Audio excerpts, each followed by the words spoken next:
Hello.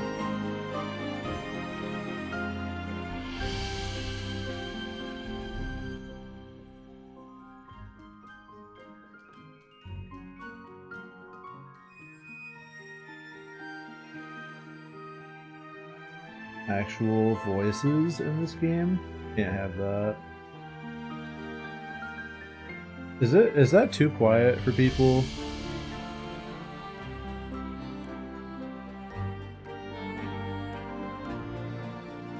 That's how you doing, Rach? Do you need welcome? Okay. It's been so long since I've streamed a game that's not using a controller. I don't remember how this shit works. I could probably use a controller with this, but nah. Alright, I don't think anyone is here that wasn't here for Major Minor in some capacity. So, if you don't know why I'm streaming this, it's because in 2019, I made a bet. It wasn't really a bet, it was an exchange, a barter, if you will, with my mod Is That Matt Life. And we were joking about Major Minor because it came up on like Steam one day when we were at work. And haha furries, really. Because I was younger and I was stupid. And I was judgmental for no reason. I said, look, if you buy it for me, I'll stream it. So he bought it for me. I think probably in like 2017-ish. Maybe 2018. Then in 2019, I believe, I streamed it. And it was actually pretty good. I didn't hate it. I had a lot of fun with it. And it was a good time. And it made me reconsider a lot of my positions, namely, well, it wasn't like I had a hardline position against furries or anything like that. I've never been like against the concept, really. But I am much more vocal about people hating on furries for no reason, because it's really just a form of expression, right? So anyway, fast forward to today, I made the same barter. If someone buys this from me, I'll stream it, and it happened, so here we are. Rules of engagement, I'll be doing the voices, like I did with Major Minor. It's gonna be the same thing as Major Minor, really. I'm going to do the voices. I'll probably pull the chat for new voices, unless there's a very obvious one that I'm good at that I want to apply to a character that will be there for a while. And yeah, we'll have a good time with this, and then I will continue to give free advertisement to Clace, so that's rad.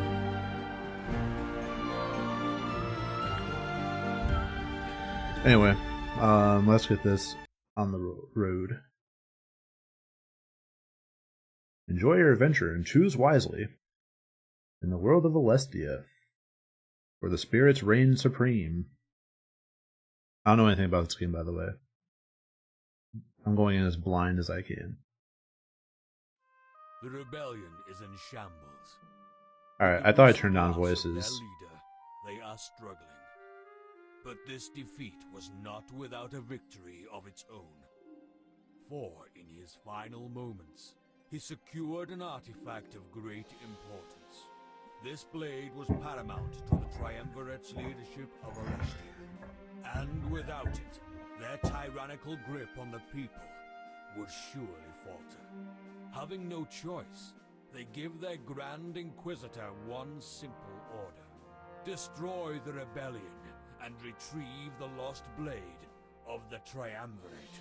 But Dormek, the new leader of the rebels, has set other plans in motion. Hiding the blade in Valenorth, he is confident that it will be protected. This sheltered hamlet is now custodian to the weapon that would liberate the world. And so, it would be met with a gruesome fate by the Triumvirate and their Grand Inquisitor. I know it's quiet. I turned down the sound hella. Ideally, we won't need to listen to a narrator.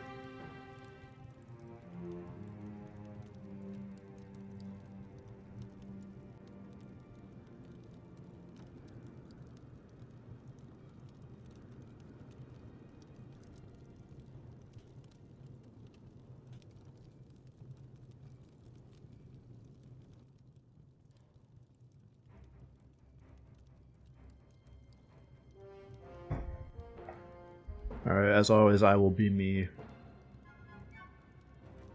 Everything is burning. I can do little to stop it from spreading. An immense pain assaults my head, and I throw my face into my hands. Ah! The same question repeatedly plays my mind. What am I doing here? I have no knowledge of what happened up until this point. My brain is struggling to fill in the blanks, not gaining any headway, haha. It was almost like, until this exact moment, I never existed. This is really just me going to the refrigerator. Then why is it now that cognition has found me? Was there something I could do to put out these flames?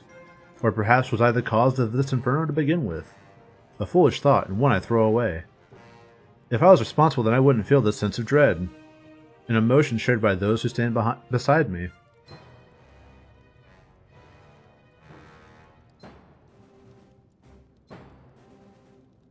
Alright, how do we want to do this? Do we want to just poll the chat? Or take requests, or what?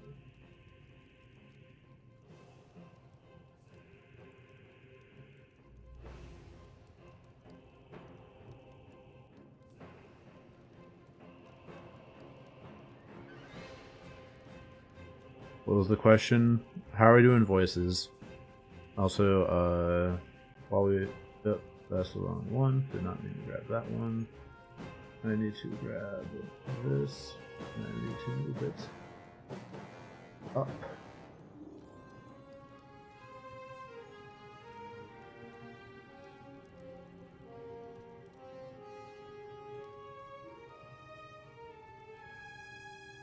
What?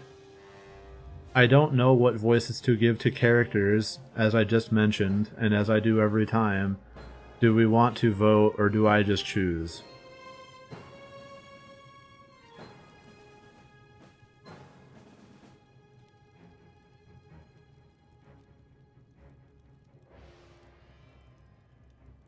Alright. I'm gonna give like a three text box flag before I choose a voice, because I don't want to commit to one that doesn't fit the character. Come on, pick up the pace. If we waste any more time, we won't make it out alive. There's no way the Elder would let me live that one down. I feel like she's escorting me and I should follow her. Could it be that she's been tasked with my protection? I grasp at the straws that are memories in my mind. I'm only able to latch onto one. It's the title I go by. PP Man. Are you even paying attention? I'm the seer. I know who you are, seer. Did you hit your head or something? Yes. She scoffs as she turns the other way. But I know she's right. I'm not taking this seriously. It feels like a dream, and I doubt it that it's all happening. A few moments later, a sudden sensation startles me. There's a firm grip on my shoulder. We aren't alone. Underneath a veil of fright, I turn to greet this second stranger. Oh, I thought he was going to be, like, super juiced. Valessa has our safety in mind, okay? Forget her hot-headedness from me. Freedom isn't too much farther. We just stay calm and think this through. Two guys like us, we should have no problem. We'll be safe and sound before we know it. We weave through the houses and alleys to remain unseen. Doing our best to be completely silent, we bring no attention to ourselves. The flames encourage our urgency, but we're careful not to be fast or reckless. Our silence makes everything else more prominent, however. The screams of those being slaughtered fill me with a feeling of disgust. Oh, that's great. I'm trying to figure out where to put chat, honestly. I didn't have this last time I did this, so I'm trying to like think through it.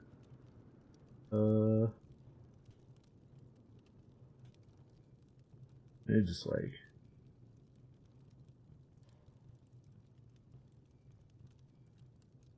I feel like nothing's gonna happen down here. I'm just gonna do that. And then sorry, professional streamer alert here.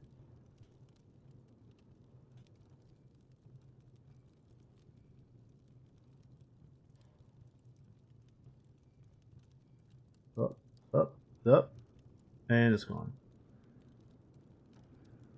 I tried to resize it, and OBS shit itself.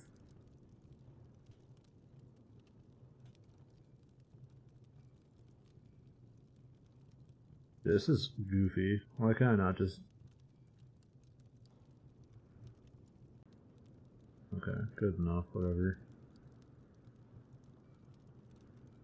But top right, you got it.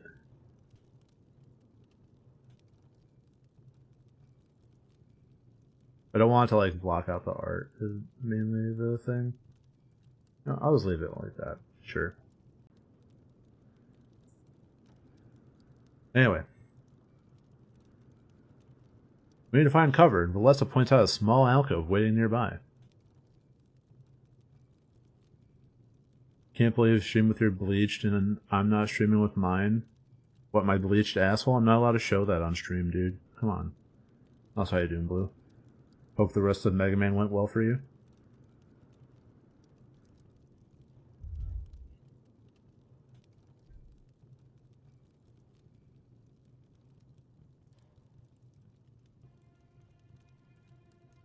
Look, they're dying because they panicked. We need to stay calm and think through this together. If we freak out, we'll only end up like them, you know? She has a point. She has a point. No, that's just the same voice. 1 second.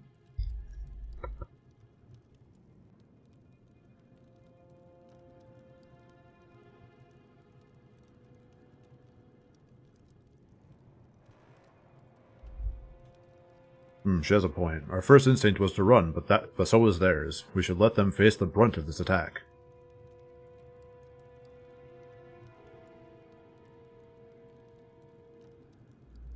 So we're letting them die to buy us time? Ooh, good idea. Good to know we're on the same page. Be foolish to try to take them on alone. Alright, to be fair, if I was a hot girl, I would get 3 days for showing butthole on stream, but since I'm an ugly man, I'd probably get permaed. So let's not do that. That means you're using them as pawns, Ulrich. I can't let you do that to the people of Valinor. Do you have any better ideas? If we try to save them all, we'll die. I'm here to protect you two, not kill you.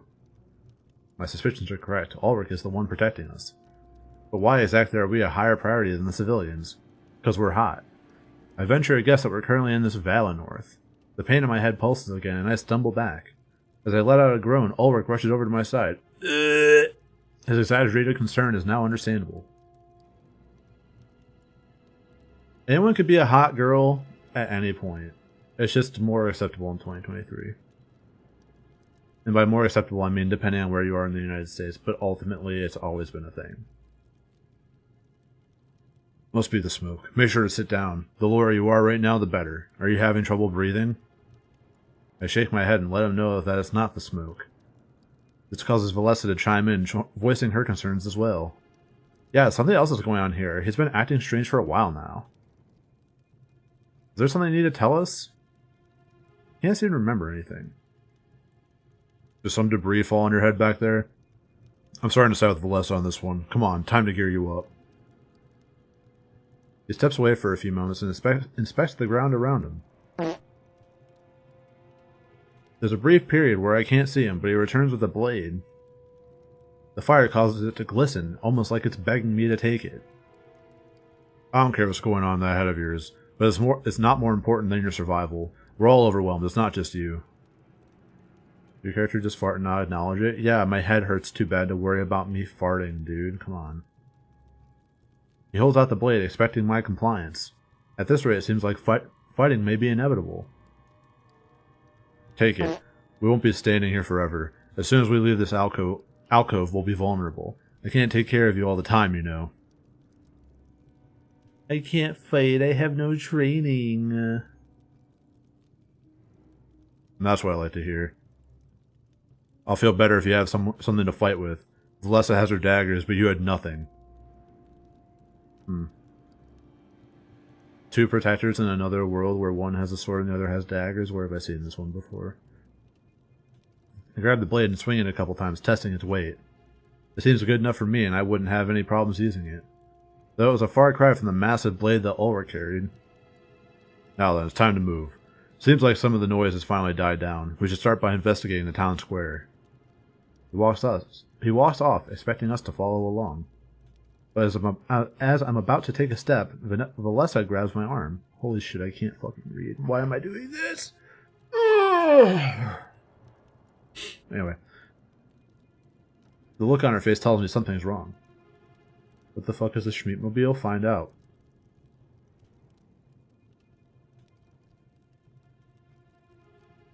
You're confused about all this, right? I bet you don't even know what being the seer means, or how we've even known each other for our entire lives.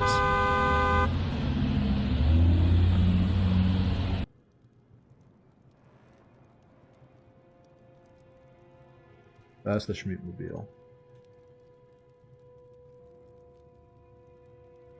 I look at the ground in both shame and confusion. Me too. She's completely right, my head is a mess. As I try to think of an excuse, her response surprises me. That's normal, but please listen.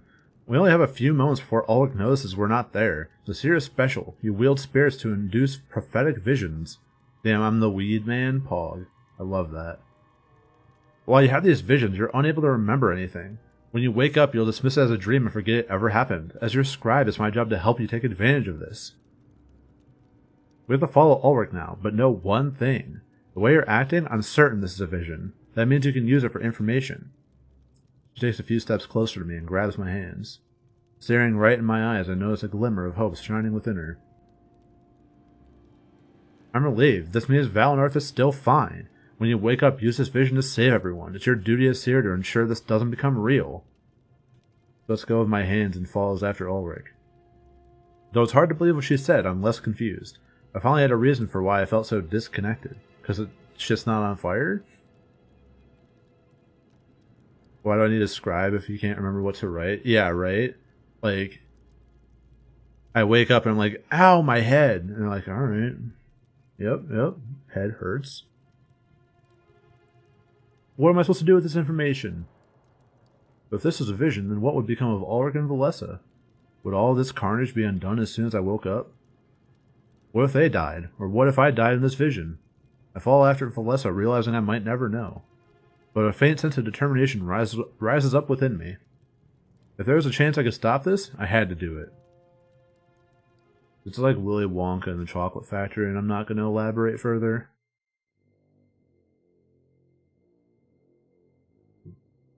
Maybe I shouldn't have done that. Oh, I want to move one thing. If I can click on it.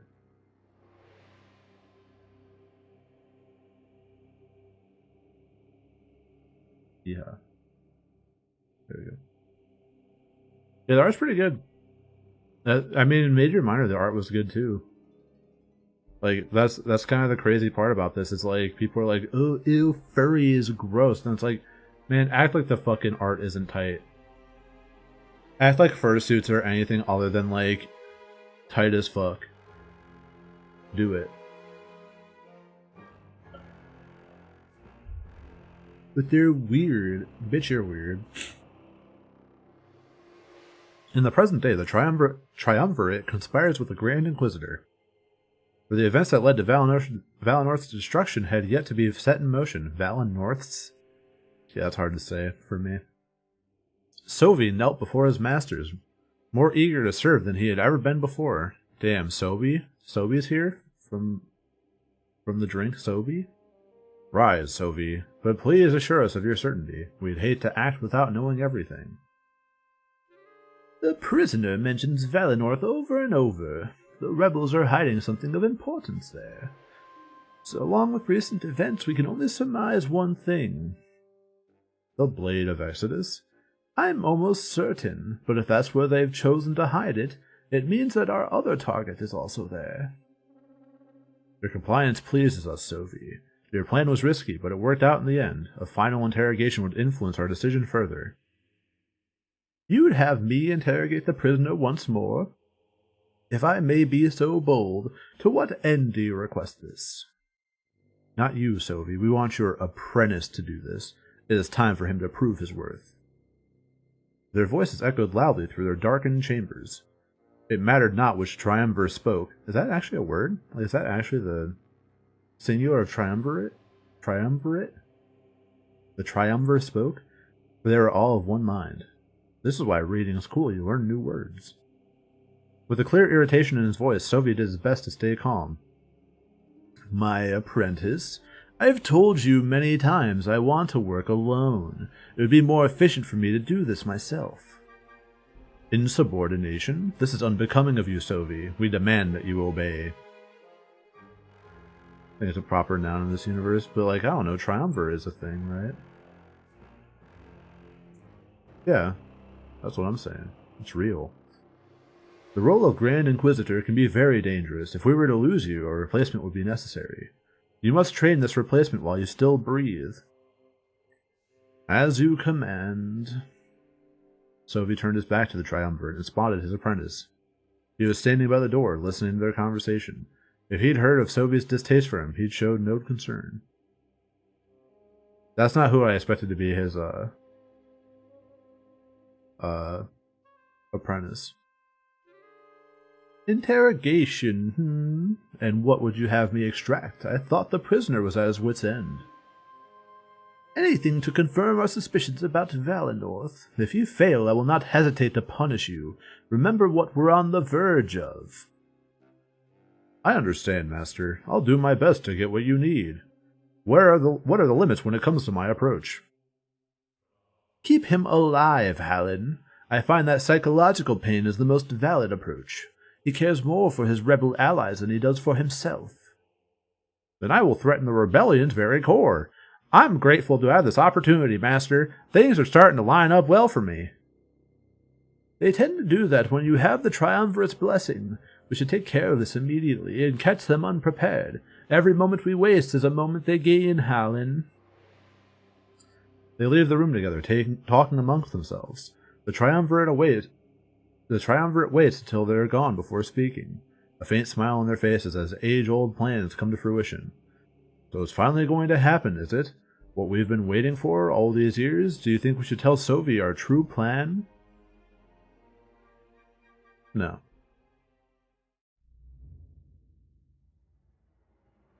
Quick save. Hallen entered the prison cell without Sophie at his side. His master remained outside as a pseudo-display of trust. But it was evident to Hallen that no trust existed. The prisoner looked up, surprised to see a different face, yet within him was still a slowly dwindling hope. Cut off from the rebellion, these would be his final days. So someone different's finally come. What are you, the executioner or something? I figured it was only a matter of time. Actually, Sophie said to keep you alive. You seem to underestimate your value, Shane. You think I'm important? That's not what I expected to hear. Don't take it the wrong way. You must not know what I meant. He knelt down in front of the prisoner. With a sinister smirk, he tried to intimidate Shane. You're important as a bargaining chip, and the fact that I must keep you alive is a curse. When I'm through with you, you'll beg for death. You see, I'm different from Sophie. He is past the bar. They no longer need to test him, but I'm in the position where results must happen. When we give you back, you'll be a broken man, and soon after the foundation of the rebellion will crumble. You think we don't know that Damek is your leader? What? Shane's eyes shot wide open in utter shock. It seems that Hallen's threats worked to great effect. You'd be stupid to think that we have inside. You'd be stupid not to think we have inside men. Why does this say just have such a Valley Boy voice? Because I like the foil. I don't know.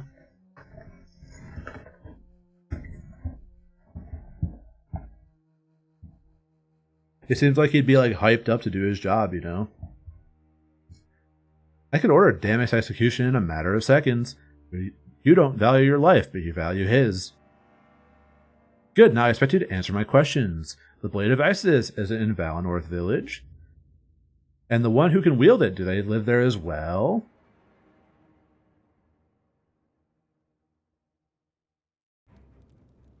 Look at me when I'm talking to you. Ooh, yeah. By the time we catch up with Ulrich, it's already too late.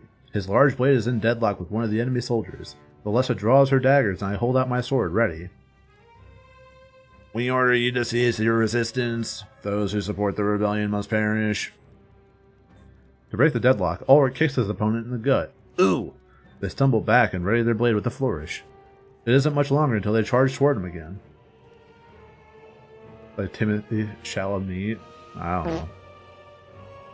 Chalamet. Valessa, your dagger. Ulrich jumps out of the way and rolls towards us. Landing on his knees, he pries one of the daggers from her grip. Without even looking, he throws it behind himself. Swing! He closes his eyes and looks down at the ground. When he hears the impact of the dagger, his ears fold back. For a moment, it looks like he's actually sad. Spirits, please forgive my misdeeds. I acted only to protect those under my watch. Ulrich cares about the spirits? For some reason, I didn't expect that. But before I can think about this further, something happens. Catching Valessa and I off guard, we're in complete disbelief. He notices the shocked expression on both of our faces. Rising to his feet is not long before he wears the same look. The enemy soldier fell, as expected, but there was nothing inside. Ooh. Scattered pieces of armor litter the ground. As we process this revelation, confusion soon assails us. This was no ordinary attack. What we just saw was impossible. What's going on? Ulrich, what are those things? I don't know. Come closer, you two. This doesn't feel right. Empty suits of armor with a hatred for the rebellion? What if this is all a vision? Yeah, it was all a dream. Only those who have mastered the spirits could do this. I'm afraid this is much larger than we thought. But that can't be true. The spirits are pure. They aid us. Yeah, it sure looks like they wanted to help. That's not my only concern, though. Look at this. She scoffs as she steps towards the helmet. Kneeling down, she pulls her dagger out of it. Do you recognize these colors, Ulrich? No, why would I? Gold and white, the triumvirate standard. I would have never made such a deduction, but only they could wield the spirits in this fashion. Why would they do such a thing? That's what I'd like to know. They're supposed to be our protectors. Some people even think they created Alestia. Wouldn't be the first time they adopted or attempted occupation. They hinted that the rebellion was involved here. Valessa, do you know anything about that? I don't. So much has changed lately. With our last elder gone, Milas has been in charge. Maybe he has something to tell us. It's worth a shot. We should see if he's still alive. Protecting you is my goal, but now I want answers. If anyone knows about this, it would be him. To the Elder's house, then? Yeah. I follow after Valessa and Ulrich. We walk around the circular road surrounding the water tank. I make note of it for later. It might help put out the flames. More suits of armor litter the ground. There's so many of them. It makes me feel a bit hopeful, like we stood a chance. The village wasn't defenseless, and this was proof. Aren't you glad we waited now? If we rushed in head first, we'd be dead. Then where are the villagers' bodies? I only see the suits of armor lying around. That's a good question, actually. No blood, no signs of a major struggle.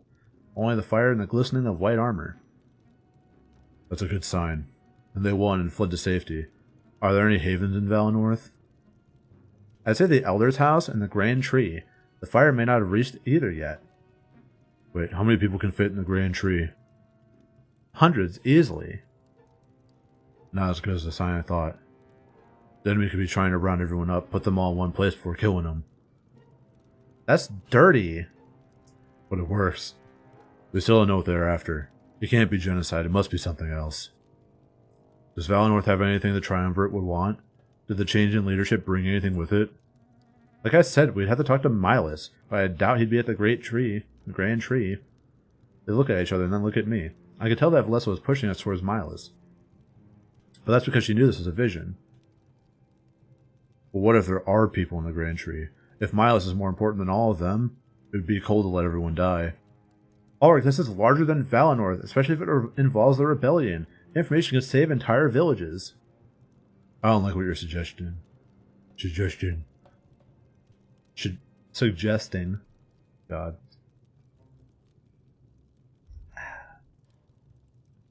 I guess any better than what you suggested, using the people as pawns to buy us time? How is this any different? They fume at each other but realize it's a stupid argument. In the midst of this battle, nothing was so black and white. Though I find it odd that Ulrich switched viewpoints so fast. This is a matter of Valinor's future. Such things are under the jurisdiction of the Seer. I stand by his side and you stand by both of ours. That is, unless you want to abandon your job, that would look good on your perfect record. I guess you could fight dirty too. I don't like this, but you have me by the throat. I can only hope that you make the right choice. He stares at me with a serious look on his face. Talk about putting me on the spot. But if this was my role, I had to fill the shoes. What are we gonna do? Since this is a vision, and if they find out that Valinor has the sword, then why the fuck would we go to the Grand Tree? So I'm going to Miles. I vowed to stop this attack and I needed information. If anyone could give us that information, it would be Miles. He'd be able to shed light on the rebellion's involvement too. Good, we're on the same page. We can use that information to help others. It would be selfish to focus only on Valinor. I hope you two are certain about this. You're gambling with hundreds of lives. Ulrich didn't understand this like we did. He's pretty fucking stupid, honestly. We weren't about to waste time lecturing him, because he wouldn't listen to that anyway. He's fucking stupid. I was grateful that his job required following us. We continued in the same direction, heading to Miles' house. It didn't feel good to abandon others, but we had to do it. This was real. I'd used the future to cheat the present. Heh. Save.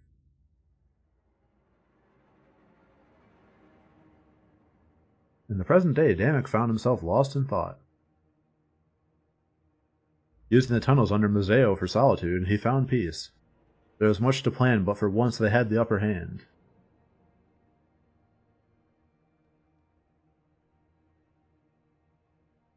I was really hoping to have a Killa type character. I like doing Killa voice. Valinor, the Blade of Exodus, there must be something that the spirits aren't telling us, something we could use to take down the Triumvirate. When I touched the blade, I saw our victory, but I'm not trained to interpret such things. I pray for the cooperation of Valinor. One of his advisors approaches, careful not to startle him. When he realizes he's detected, he lets out a soft yawn. Another one of those sleepless nights, Damek. I can't blame you. It's been the same with me. Did I hear you say something about Valinor? Alright, so Damek's easily startled, clearly.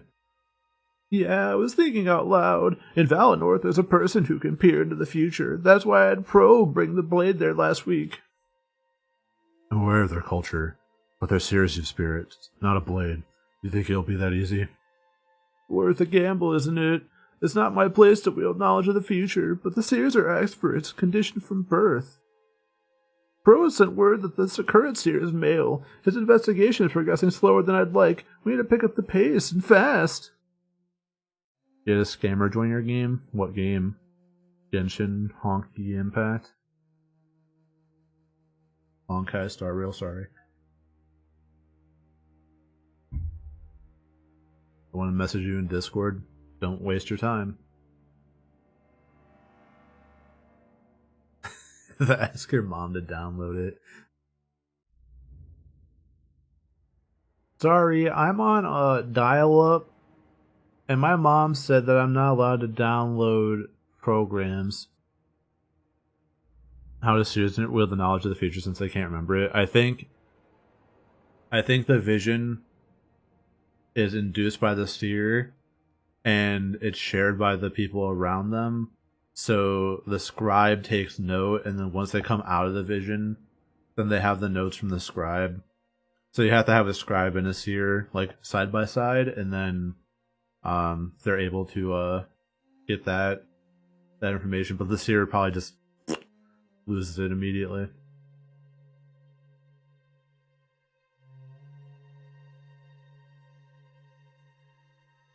If I move my camera up, can I move in front of the camera? Oh, nice.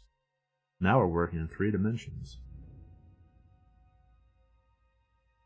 Now that they have the blade, they're a target. The Triumvirate is planning their attack as we speak. That's why I've decided to send an experienced fighter. I guess that's me. I've had the mayor of Mazeo write up a decree. It will allow you entry and the ability to complete what Pro started. On paper and to everyone else, it's a simple export. Did I put my stream to 360p for it to go smoothly? Is there something wrong with it? Our internet should be good enough that you don't need to do that, but... oh well. Only Milas knows the importance of this blade. All you have to do is deliver it from Valenorth back to me. That's it, with the Seer at your side, Ulrich. You seem to think that'll be easy. It's not likely they know the truth of Valenorth. I can bring this here, but they'll just decline. Present yourself as a mercenary, not a rebel. Tell them a meeting of importance is happening in Mazeo. We want their ability to help with some important decisions. Dishonesty, what a great way to start a partnership. It worked for us, don't you remember? Look at how invaluable you've become. Ulrich laughed and turned to look at the dark depths of the tunnel. At the moment, everything ahead seemed bleak and uncertain. Having an ally cast light on that future would be a tremendous boon. So this is it, isn't it? With the Seer at our side, they can direct us. We can secure the victory that you witnessed. I almost don't believe it, but it's true. Though I have to be honest with you, Ulrich. There's a reason why I'm sending you instead of asking Pro. And what's that? You may not be strong enough to face what's coming. It's not just a hunch that Valenorth will be attacked. In our victory, I saw its death and destruction. I see. So I ask that you protect the Seer and his allies at all costs, and when you come across Pro, have him join you as well. I'll make sure to prepare an exquisite welcoming party. Yeah. Shout out to you for watching this on a 50-inch TV. I wouldn't even watch it on a 12-inch TV. Maybe on a CRT. I'll leave first thing in the morning. What did you see exactly? Nothing you can't fight your way out of, but trust me, it'll show them the truth, and when you get back, they'll be ready to fight. But promise me one thing, and one thing only, that along the way the Seer touches the blade. If he can wield it, then we have our greatest weapon.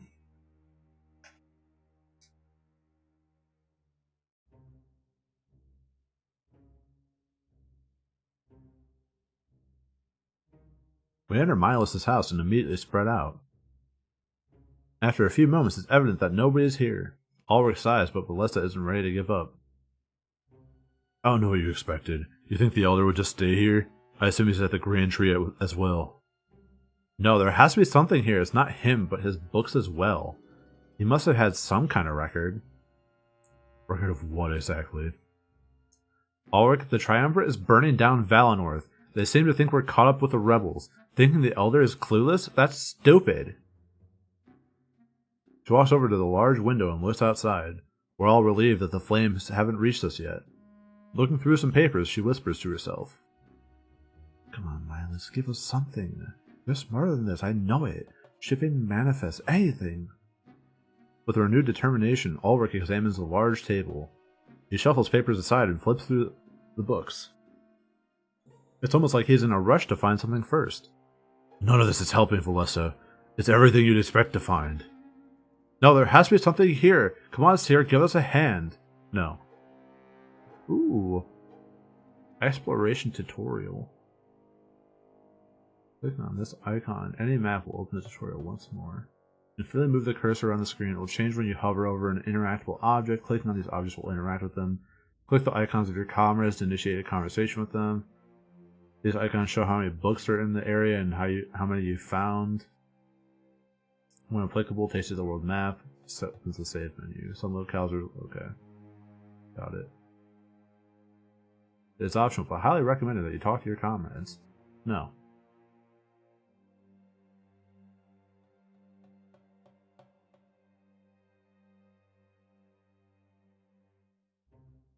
Damn. 0% purity, 0% corruption, 0% morale.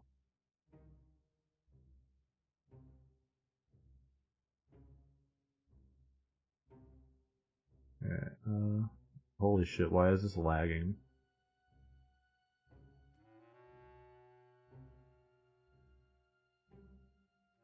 This isn't my stream this time. My preview is like actually is lagging. Alright, I'll walk over to the bookshelf and see what I can find. It seems to be full of books about the spirit realm in Valinor. I might actually be like, as funny as it sounds, maxing out my computer right now. Let me make sure that's not happening. So now it's fine, when I'm not in exploration mode. It seems to be full of books about the spirit realm in Valinor. Somehow I don't think either of these subjects will help. Eventually I come across a book about the rebellion. I doubt it's what we need, but I decide to take a look. As I open it up, a piece of paper falls out. Milus's note. Recently, the Rebel Alliance has reached out to me. At first, I pushed them away.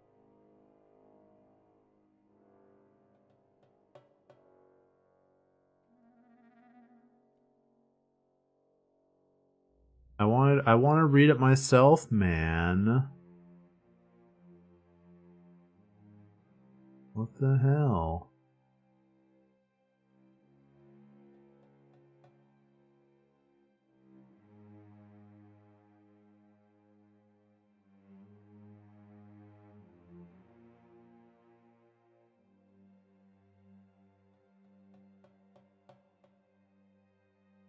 Milus's note. Recently, the Rebel... I'll read it. I'm reading it! Milus's note. Recently, the Rebel Alliance has reached out to me. At first, I pushed them away, thinking them little more than a rogue group of bandits. But they said they knew the truth about my father. How could they know? In my situation, it was hard to resist temptation. I had to ask them exactly what they knew. The truth shocked me, and I have yet to tell anybody. I might take it to my grave. It's not the truth I expected, but it did shake me to my core. My father was in the middle of an important task. As his son, I felt that it was my duty to help finish it. I have no hatred for the Triumvirate. This is simply a matter of familial ties. Were anybody posed with such a situation, I doubt their actions would differ from mine. It doesn't seem too difficult either. They've given me a blade and tasked me with protecting it. In the next little while, they will send an envoy to pick it up. At that point, I am to send someone special with them. I must keep their name secret so nobody finds out. This envoy, however, will be coming any day. I can't wait to meet him. I've been told that he knew my father, and he would have all manner of stories to tell. So, the hard part about that is it's still playing the voiceover for me. So I was like, uh-oh. This is like when you talk and you hear yourself replayed. Let me...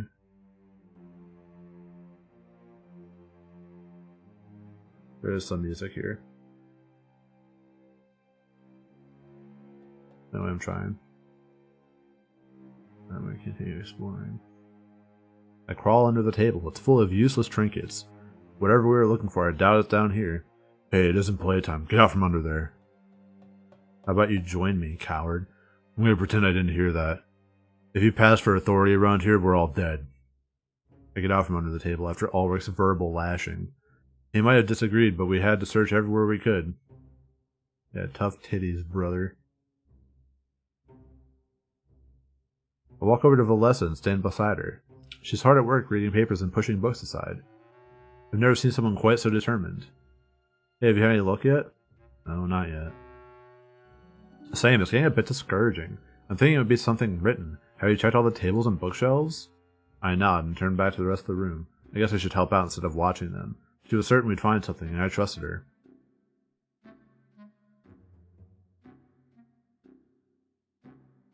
Hey, it's a ladder. Actually, it's a step ladder. I doubt we have time to argue this. To avoid further conflict, I nod and move on. Based, not fighting. It's a map of Nona Lestia. I've seen it many times. We're in Valinor with Mazeo to the north. East of Mazeo is Alarinthia, and north is Baltius. These 4 nations make up our world, until the Fire Nation attacked. Each is governed by a general of the Triumvirate, except for Valinor, which has remained non-partisan. It's odd how I remember the basics, but little else. I wonder if this attack is an attempt to occupy Valinor. After all, all 4 nations will be under their control. Is this still? Yeah. Skip. Let me see if there's anything I'm missing. Yes, there's really... Oh, what's this? I have no idea what this paw is doing on the floor. Milos may have been a good leader, but he's not organized. He probably just left everything in a hurry. The mess means he was looking for something, right? Maybe it was something to leave behind for us. Okay, well, I should go on with the story now. Milos is... This is it. This is what we needed. I call over Ulrich and Valessa, showing them what I found. Ulrich seemed tensed up and even a little anxious. It was his journal, after all. So, Milos was working with the rebellion. Apparently he was sheltering a blade? Could that be why they attacked us? Doing all this for the blade? Let's be realistic, Valessa. Who would do that? That's fucking cringe.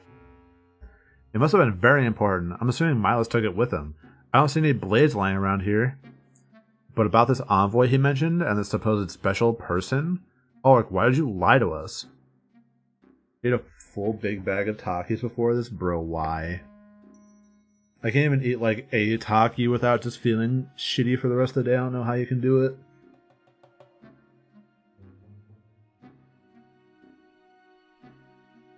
It's true, anyone would have figured it out by now. He seemed to admit defeat and closed his eyes, almost like he didn't want us to see us as he spoke. So his eyes are open now. Great, cool. We didn't think you'd come if you knew. I tried to hide it, but I guess there's no point anymore. After seeing this attack, I need to request your help. This is far from the first village they'll raise. They're up to something much bigger. That's why you wanted to come here, right? Yeah, you're right. There's little time to argue, and nowhere else to go.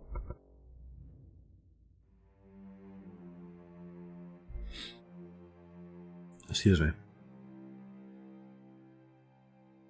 Warped your taste buds over time? Yeah, I mean, the sheer amount of salt in it will do that to you. It's like the flavor difference between a grape and a raisin.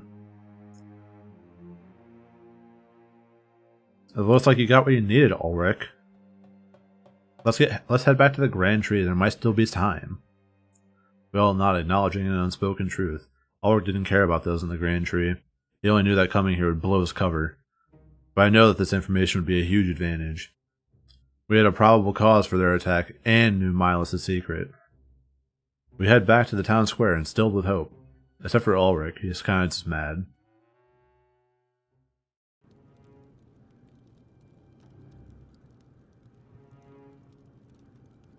The flames have spread, but it's not too bad.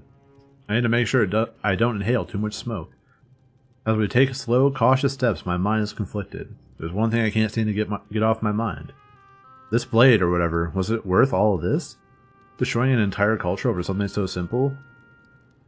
Too angry about not playing under the table? Yeah, maybe if he could embrace his inner child once in a while, he wouldn't be such a fucking hard ass.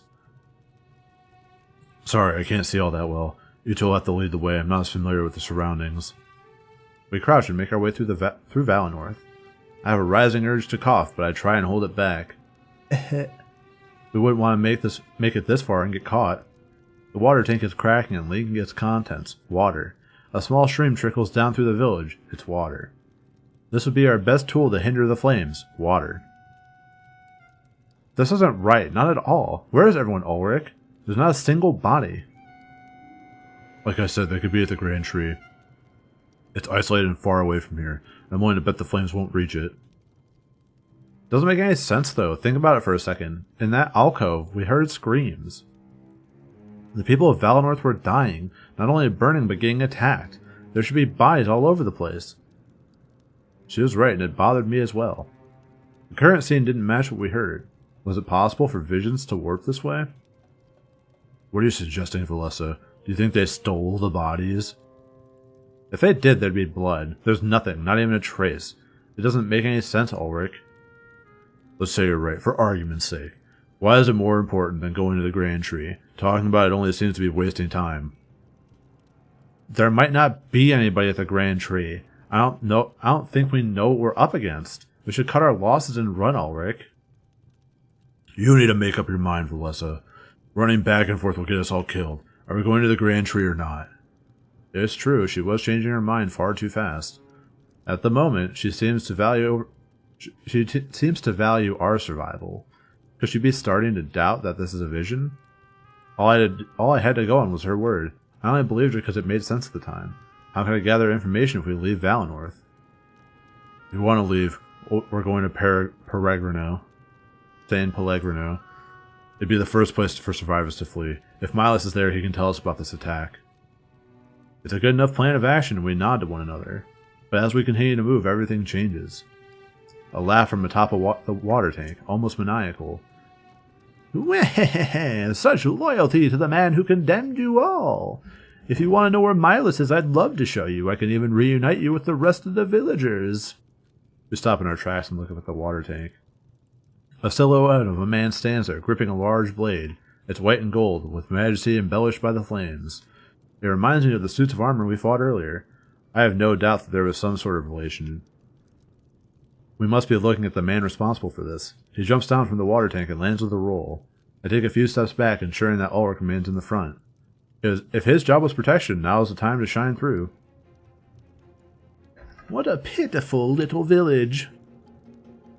It's no fun when they don't put up a fight. Did you know what they did in their final moments? They called out to you, Seer. They wanted your help and you let them down. I guess the stories I heard about you were wrong. So if you already have the blade, let us leave. We can resolve this peacefully. No survivors, don't you remember the rules? Like a garden, we had to pluck all the weeds. Is that all these people are to you? Stovey, they have a culture and history. Yes, but it's not theirs that I'm interested in. In fact, I'm only here to claim the Seer's soul. Everything else was just for fun, for sport. This becomes personal, as they seem to know each other. They both worked for opposing forces. I'm sure they fought before. It sickens me that he likens killing the villagers to a sport. Ew! You don't mean... My orders had nothing to do with burning down this village. I wasn't supposed to kill anyone unless I had to either. But you know, my apprentice isn't very fun to train with. Disgusting. Valessa, take this here and run. I'll catch up with you at Peregrino. Ulrich pulls out his blade and assumes a fighting stance. Stovey does the same and their eyes meet in deadlock. I look at Valessa and we nod before starting to run. Unfortunately, we don't make it very far. We hear Ulrich scream and turn back to look. Stovey smirks at us, his blade deep in Ulrich's abdomen. Where do you think you're going, you two? It would be rude to leave before I'm done with you. Watch and you'll see why you can never win. With a grin on his face, he twists the blade inside Ulrich. Ow! Defying all possibility, the gear on the base starts to spin. Soon after, everything is engulfed in a blinding white light. Please run. We hear Ulrich's final words as the light subsides. When everything is back to normal, he's completely gone. No blood, no body, just Stovey standing there with pride. What? What did you do? I put his spirit to good use, like I planned to do with your little friend. He points behind us and we turn to look. The scattered pieces of armor on the ground start to move. They assemble, forming bodies that move in slow, stiff fashion. But after a few moments, the movements become more natural. It isn't much longer until an army of automatons blocks our path. There was nowhere to go. Stovey blocked the other side. You're using their spirits to power that armor? Does that mean we've been fighting our own? Now that you finally understand. The force of life itself bends to the triumvirate. There's no way that you can hope to stop us. He takes slow steps towards me, holding out his blade. I finally understood why it was so important to the triumvirate. They could command an army of spirits simply by possessing it. As soon as I harvest the Seer's soul, I'll leave. Valessa, if you behave, I might let you go. Visit the rebels, tell them what's coming. This is it. If he attacked me, the vision would end. I was armed with all the information I needed to counter this attack. The true purpose, the major players, and even the nature of the blade. He was so certain of his victory, he had no idea. I took a step forward, embracing what was to come. When this future came for Valenorth, we would be ready. He thrust the blade inside of me with little effort. Ow! The pain is so intense, but I'm overcome with hope. Ow? As my vision fades, I find the strength to say one final thing. You a bitch.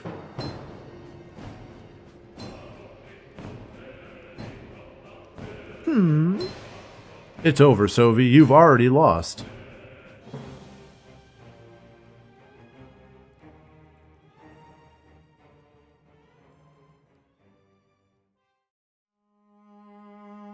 I like Sovi. He's cool.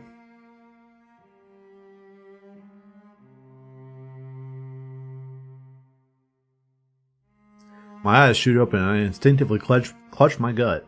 The pain from the vision lingers, pulsing through my body. Panting heavily, I squirm in pain, waiting for it to fade. I fall off the side of my bed and slam onto the floor. Thankfully, this makes me fully lucid, stopping the pain. For a moment, it's as if I existed in both scenarios. I rise to a sitting position and focus on my breathing. Still in shock at what happened, my heart beats frantically. It takes a while before it slows down, but I happily wait. When these negative feelings subside, I stand up, and I fall over, and I stand up again, and then I fall over again, and I stand up. This time it sticks. The vision I just experienced plays on a loop in my head. I had to warn Milas. I had to ensure this didn't happen. A knock sounds on my door, and I lock up in fright. After what I just saw, my mind is filled with anxiety. Thankfully, as a voice calls out to me, I'm put at ease. Hey, Seer, open up. Don't make me wait all day again. It's Fortime. Fortame? Fortame? Fortime? It's probably Fortame. Or Fortime. He's my best friend and Valessa's student. As my scribe, she had to train a backup, so to speak. A terrible scenario to plan for, but it had to be done. I rush over to the door and quickly unlock it. Welcoming him in, I notice a huge grin on his face. I feel relaxed. It's a brief reminder of safety. Just wake up! Oh, jeez. I hope we won't be late. Don't tell me you forgot what day it is. I thought I turned off the voices! The voice volume is fucking 0! Before I answer this question, I'm gonna go answer the call of my bladder. So I'll be right back.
Alright, I'm back.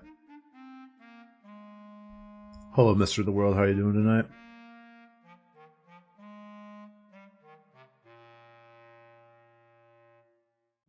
I had a little snack. A little knack too. Anyway, welcome to whatever this is. There was one note that sounded like the first note in my doorbell, and my primitive brain was just like, someone's at the door at this hour? Alright, hopefully past the introduction they don't give people a voice in this game, because I turned them off, and I'll be mad if I have to not voice people.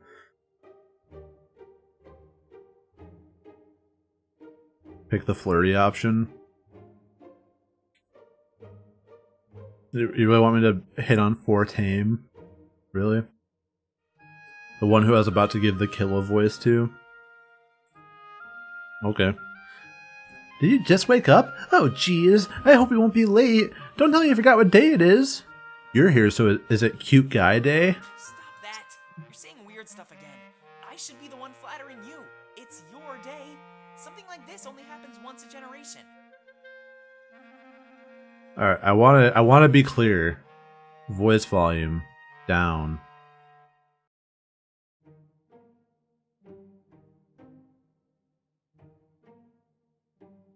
Or I'll just double talk his fucking lines. I don't care. I have no self-respect. And by that I mean respect for the people who are doing the voices, because this is my content now. Stop that! You're saying weird stuff again! I should be the one flattering you! It's your day! Something like this only happens once a generation! Okay, cool. You're being officially inducted! You know, the ceremony to brand you as a seer? It should have happened ages ago, but stuff got in the way. Let's not delay it anymore, alright? Let's not delay it anymore, alright? Just sign this paper before we go! Milas wants it! Consent for the ceremony!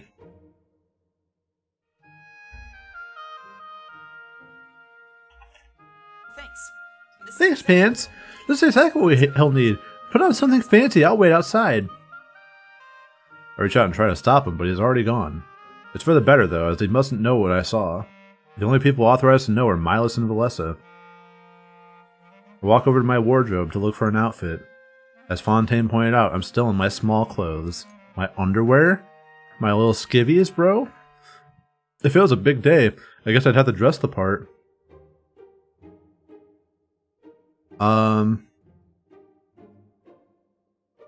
Just yell over all the voices, don't fucking try me. That's my plan. My other plan is, before next stream, I would probably just, unironically, probably just, delete the sound files from the game. The voice lines.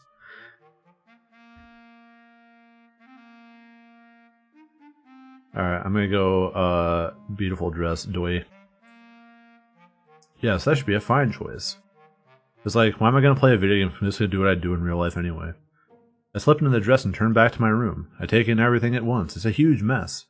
Once I meet Fortame, we might be busy for a while. I should finish up any last minute business while I can, like taking a shit. But at the same time, I shouldn't keep him waiting for long. By taking a shit.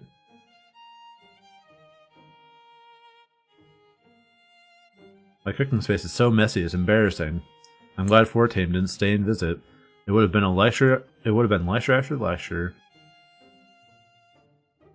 Last time Fortame came over, he left his journal. Of course he has nothing to hide, and he's always open. Have an AI Morgan Freeman be the narrator? No. I'm AI Morgan Freeman now.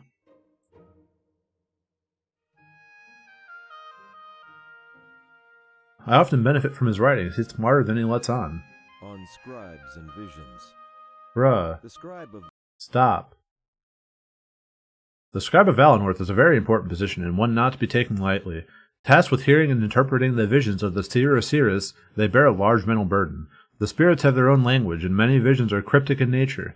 Though visions have become more clear over time, they started out as a mess of metaphors and confusion. It's almost as if, over many years, the realm of spirits has found ways to communicate more efficiently. This is interesting for many reasons. We must wonder if the realm of spirits is a physical entity capable of growing and learning. There is no real explanation for this growing level of clarity and communication. It is widely believed that the realm of spirits hosts the souls of those who have left our world, but nobody has ever actually communicated with the dead or seen long-lost loved one. Instead, these spirits grant visions of the future to those capable of witnessing them. Almost like a warning, they've helped keep Valinor safe, and Alestia by extension. Either way, because the visions have become more straightforward, the scribe is more of a ceremonial position rather than carrying any real weight. It is just an attempt to continue Valinor's tradition. Recently, Valinor has given the scribe their own protege, someone to take over, if the worst should happen. For this reason I study valiantly under Valessa. Alright. It did it again. I just, like, my ears perked up. I'm like, bruh. I was supposed to gather bags of grain from Milas. Valinor is self-sustaining and we take turns harvesting, but I think I have something more important to talk to him about. Like how Valinor is going to explode in 3 days. One of my books on the creation of Alestia. Alger Vailor is one of the most famous scholars in the world. I tried to collect some of his works, but he wrote so much. On Alestia's creation, there are many. I don't know why they give a voiceover to the whatever. There are many theories on when Alestia came into existence. None have any foolproof evidence and are merely based on personal belief and the conviction of the individual. The most popular, however, is the belief that the Triumvirate created our world. This theory is strengthened by the fact that no history or record of history exists prior to their rule. Therefore, the passage of time on our world is measured by how many years have passed since the first recording of known history, the Triumvirate's arrival. But as a lack of evidence cannot be considered evidence itself, this is a topic of hot debate. The answer does not seem to be within our reach, and many scholars who dedicated their lives to this knowledge have since given up and moved on.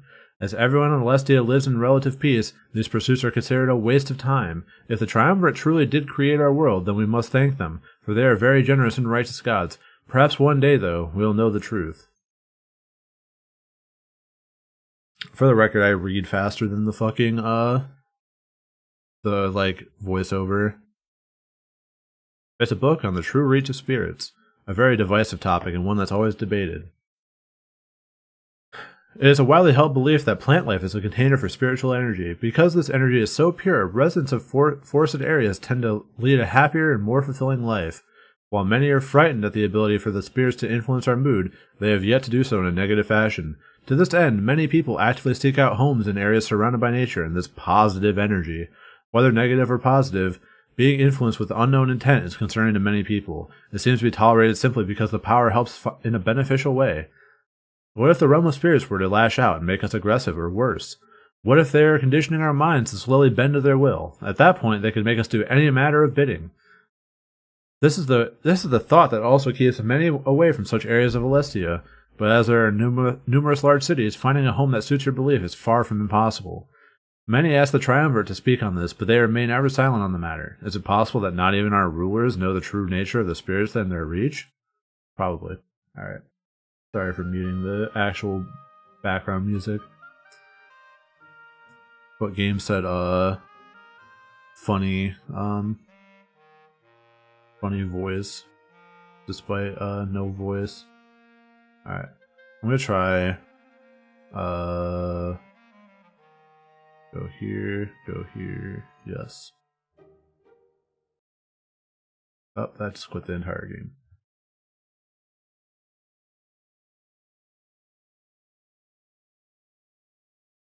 Oh, I got an achievement. Nice. Now we're cooking.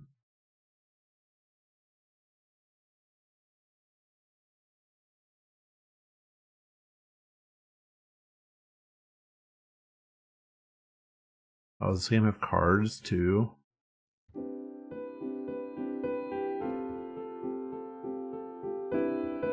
I guess I'll find out later. Cards.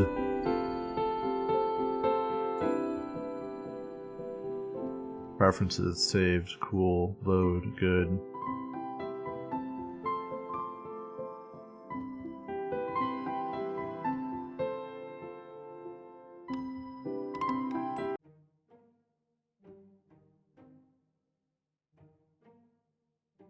The true reach. Okay, so that's cool. That's a cool feature of the game. Yeah, I'd rather not listen to voices, so I'm going to turn them down. Okay, well. Eat shit, loser. I'll deal with that for next stream. This carpet is pretty luxurious. Valessa gave it to me. It sure beats walking on the cold wooden floor. Scribes go all out when it's their Seer's birthday. The sword has been above my head for as long as I can remember. It's ceremonial and it couldn't really do anything in a fight. Fontaine gave it to me when we were younger. That's how we met. He gave me a fucking Zweihander that's 3 times the size of him.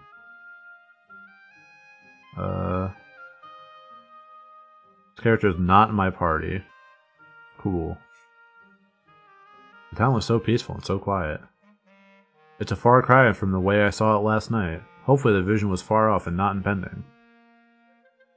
It's not the same one because that one has like a ball on it. You're about to visit the world map for the first time. Click the question mark in the bottom corner for a tutorial. The story flow and exploration will be explained in more detail. What the fuck?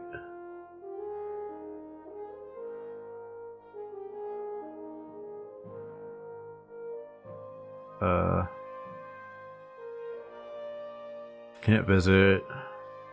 Can visit.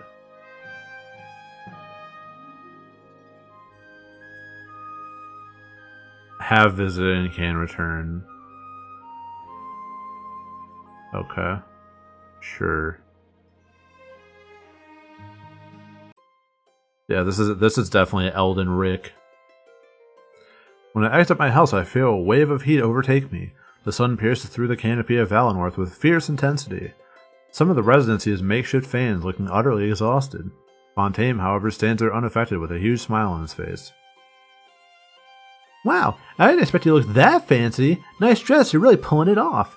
You should do my wardrobe next time we go out. Hey, are you okay? You look a little shaken up. Are you nervous about the ceremony?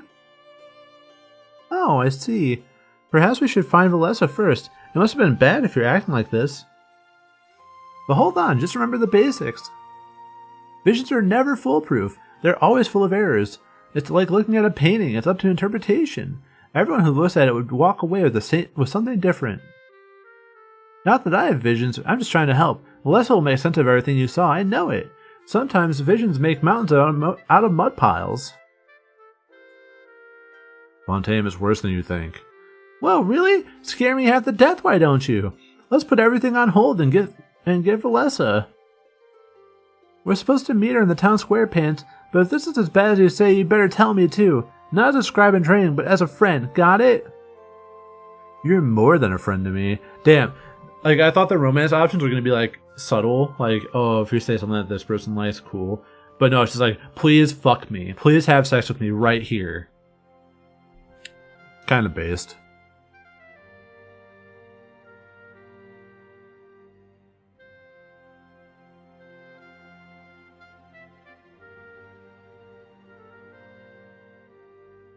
I'll give him a good old thumbs up. Sweet, glad to know you're on my side. It's good to have a friend in someone like you. Anyway, we should head to town square. With this vision business, we'll have a busy day. Don't waste too much time, alright? Fontaine has now permanently joined your party. A comrade joining your party also retroactively unlocks content. For example, you can bring Fontaine to your home and talk to him there. It is a good idea to form a habit of revisiting previous areas. No, I will not. Alright. This is Fontaine's house. It's in tip-top condition. It looks brand new. He must take very good care of it. As I get closer, I notice a book left out on his porch. It has his name on the front, so I can only assume it's his own work. Well...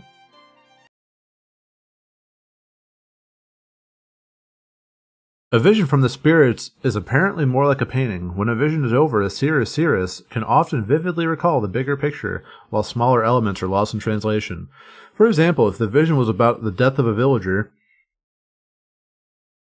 that part would be clear. However, how they died and what reaction each individual villager had to their death would be unclear.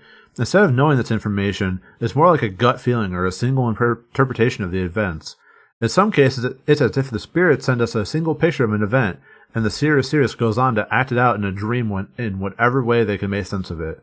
If at any time there is more than one seer or seeress, it is likely that their interpretations of each vision would be vastly different. But as there is only one seer or seeress at a time, we'll never be able to put this to the test. Instead, the scribe discusses each vision in depth with the Sirius, and they come to an agreeable interpretation. Oftentimes, the smaller elements are disregarded, and only the bigger picture is given any credence. Using the death as an example, we would only assume a death is coming to Valinor. Digging into why it was going to happen would be impossible. Although, as the spirit's ability to reach out to us and communicate slowly increases over time, we have to wonder if soon these visions will be concrete and interpretations would become a thing of the past. Wrong button again. End the game without romancing anyone. True. No sex here. Fun fact, on the Steam forum, one of the first threads is there a not safe for work patch for this game? And the developer is like, no. This is the original content. There's nothing censored. And they're like, ugh, why? Everyone's like, because it's a furry game, so they expect porn. And I'm like, yeah. But it's cool that I don't have to worry about getting banned for playing this game. Isn't that cool to think about, Pants? The spirits are artists and your mind is the canvas. There's so much work required in interpreting visions. Of course, the spirits grow stronger every day. It's already gotten to a point where a scribe is near useless. I have more volumes written on the subject. I'm sure you'll find them. Can you believe how much stronger they've gotten, though? I wrote this book years ago, and it's almost outdated. We've been able to witness so much growth in one generation. This is my home. There's not much more to say. I know it's a mess inside, but I'll have to fix that later. Maybe Fontaine and I could have a private word inside. A bit bigger than my house, but mine has more rooms. Which is better, though? More rooms or more space? My interior design books don't really cover that aspect. More rooms. Oh, so it's privacy you want? There's plenty of that back at my place. Whenever you need it, I'm just down the street.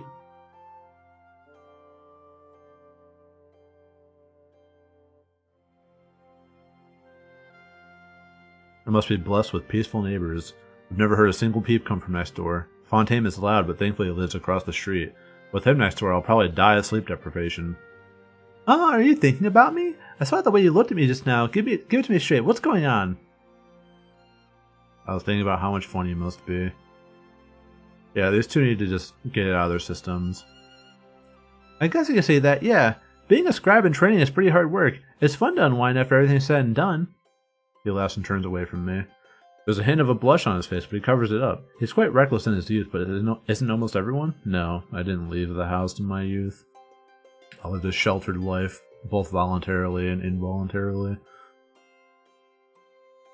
The higher up you live, the more you have to pay. Houses up there with great views are way too expensive. Of course, the elder happily lives above everyone else. Thankfully, that's not reflected in the way he treats us. I noticed the streams of water are in full flow today. We siphon off water from falls higher up in the mountains. That's how we fill the water tank each and every day. Each morning, every citizen does a water run, so to speak. These runs are a requirement for everyone in Valinor. Without them, the tank would overflow and flood our village. I should do mine before it gets too late, actually. One person might not matter, but that's not a bad mentality. But that's a bad mentality. That's Valinor's post office at the end of the road. Village-wide notices are posted there, and we all have boxes. Sometimes it's easier to catch someone by mail when they're busy. I haven't checked my box in a while, but I rarely get any messages. I only really interact with Veleza and Fortane. We can't carry out our duties unless we're together in person. If I got mail from someone else, it would likely be junk. If Milas needed me, he'd come to me in person too. There's a village-wide notice posted about your induction. I think you'll have quite the audience later tonight, Pants. Haha. Yeah, not relatable. There's a big party planned afterwards too, dancing and all. Definitely not relatable. I'm gonna fucking turn off my stream when we go eat. There's no dancing when I eat or sleep. Whoa, you really have to think that one through. This is the most important day of your life. Are you sure you want to do that with me? Yeah, I'd love to. If you're certain, then I'd love to. Maybe I'll even give you a refresher course. I'm assuming you don't get to do much dancing.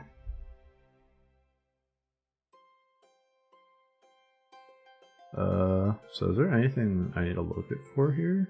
Or is it just like, is that just there to fucking... Okay.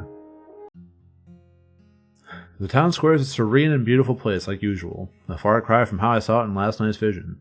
I take a deep breath and relax. We're all safe.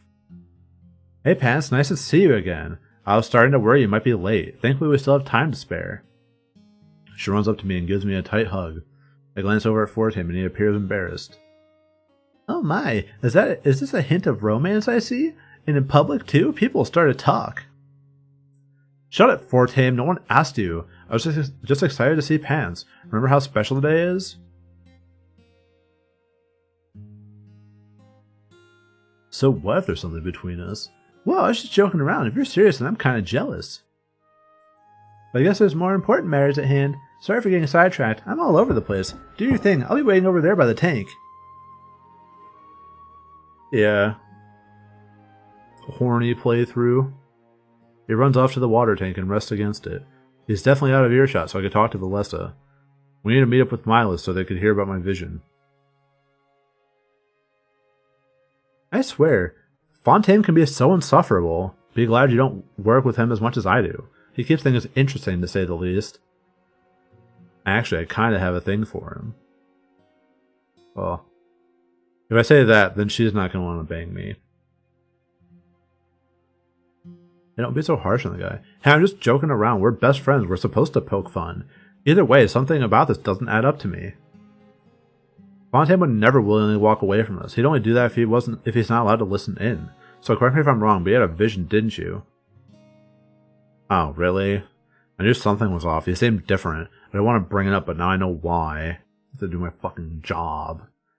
Should we go to the Grand Tree then? It might be good to discuss this in private. If I tell the villagers, they won't bother us.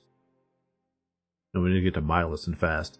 Whoa, you're starting to creep me out, Pants. Involving the Elder? That's very serious. But I trust your judgment. I really do. Let's grab Fontaine and head to Milas' place. If it's actually that bad, he should be there with us. Just promise me one thing. Do your best to keep calm. Some of the villagers are already looking your way. If they see you freaking out, they'll freak out too. Valessa has now permanently joined your party. Like before, new content has been unlocked in old areas. But a new feature, Parallel Chronicles, has also been unlocked. What the fuck? A brief tutorial on that will follow after this dialogue window. The world of Alessia is a living, breathing place. Though the story takes place from your perspective, the large cast of characters is always up to something. In the top left of applicable maps, you can view subplots by clicking a character's icon. You can do these in any order, but it's recommended to do them in any order in the order you see them. Brother. Fucking Parallel Chronicles, dude. That sounds like a fucking Tales of game spinoff.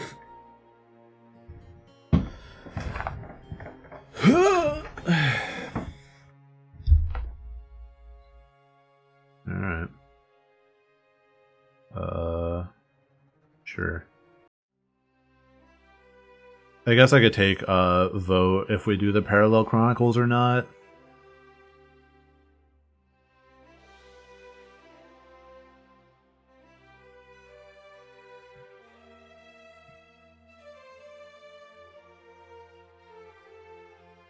Alright. Damek and Ulrich gathered in the town square come morning. What do they give us? Story. The road to Valenworth would be long and fraught with danger, but this time Damek was certain he sent the right man. Are you sure you'll be okay on your own? It's not too late to ask for some escorts. Yes, Damek, stop asking. I'll be fine and I'm well aware of the dangers. Bringing more people will just put them in harm's way.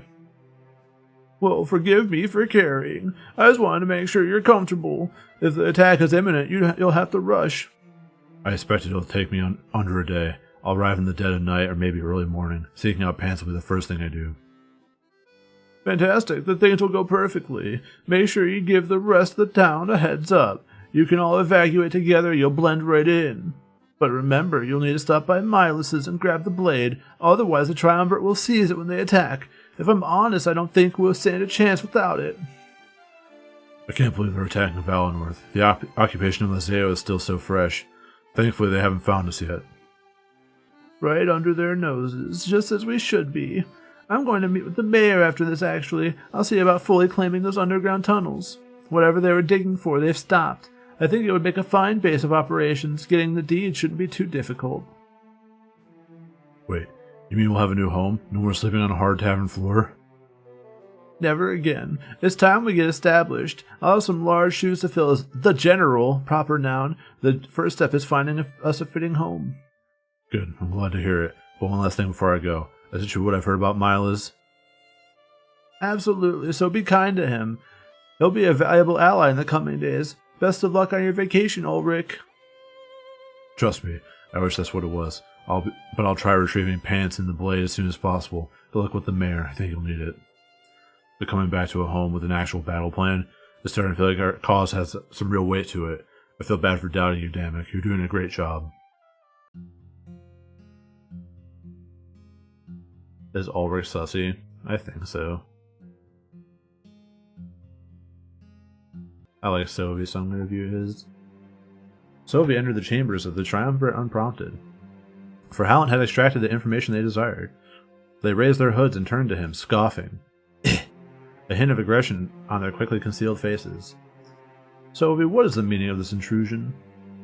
Halland has finished his interrogation, masters. I thought it would be wise to relay the results, unless you were plotting behind our backs. We would never do such a thing. The information is granted as we see fit. If you are left in the dark, it is not permanent. But please, tell us what Halland discovered. We have a feeling our theories are similar. Yes, of course. The Exodus Wielder is located in Valinor. I'm ready to launch our attack at a moment's notice. Good, then it is time you hear the rest. Valinor is just a small part of our larger plan. We see no more reason to withhold this information. That much was obvious, masters. Why did you keep it from me for so long? Halland and I are more than loyal enough. Sophie, this is not a matter of loyalty. We are sure you will understand when you hear. It would not be wise to doubt our word. Yes, my apologies, but nobody likes being left in the dark. I will ensure my words sound less doubtful. If there is a greater plan at play, I am honored. I find no greater pleasure than serving your cause. So please, tell me what you wish and it will happen. We've led you to believe that Valinor is our goal. However, it is just the beginning of a much larger plan. Today you will learn the true nature of the spirit realm. Cool.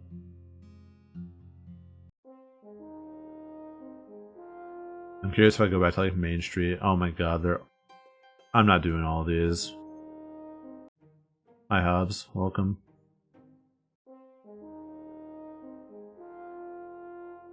We're playing Furry Visual Novel.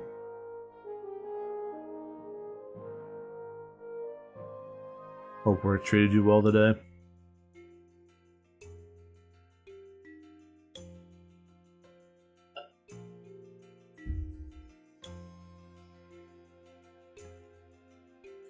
We enter Milas' house with an aura of purpose.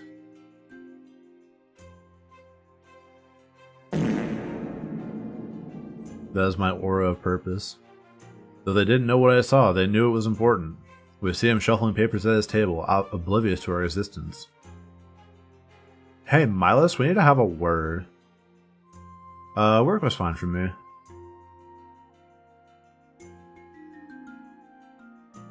He doesn't seem to respond and continues his business, shitting in the corner. Fontaine seems anxious and taps his foot on the floor. Why is Fontaine here? I thought whatever. A few moments later, Valessa gives up and interjects. Milas, snap out of it. We need to talk about something important. She slams a fist down on the table, startling Milas. He jumps back a few feet in fright, then laughs. Whatever he was looking at, it fully engrossed him.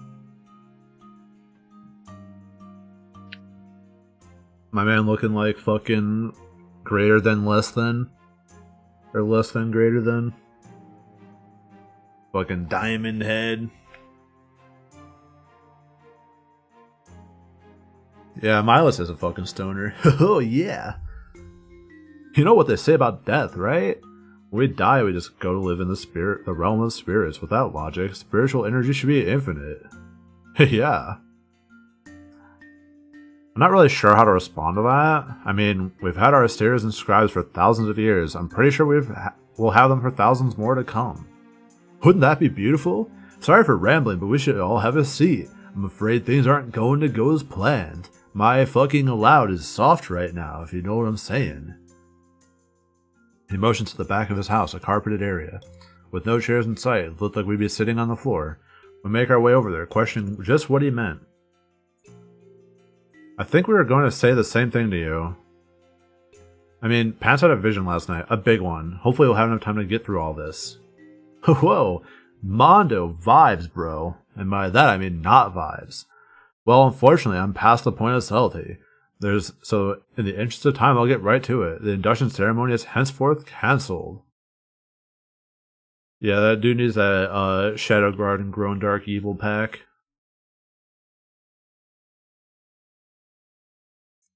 What? You can't be serious. You hype us all up and take it away? There better be an explanation for this. I mean, Pants put on a dress for this. You don't think he gets dressed like that often, right? That's so rude.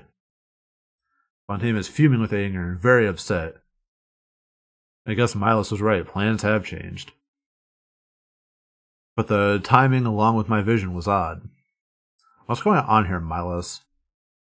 I'm afraid that that's a very complicated answer. Let's back things up for a few moments. Whoa, Pants, tell us about the vision you had. Righteous. So what is this game? This game is by the developer Clace. He did Major Minor. It is generally they're mystery visual novels. Mystery via obfuscation. And the real draw is that they're furry based. I guess is like the real appeal to them.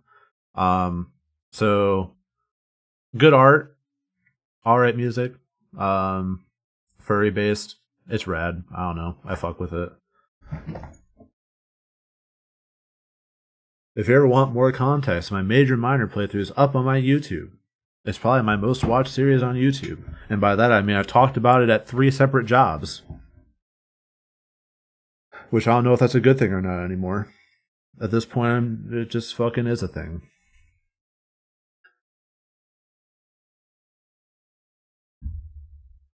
I also keep reading this and expecting it to be like Digimon, where there are just like typos every other line, but there's actual like checking, endorsing me on LinkedIn for Let's Plays. I mean, you can if you want.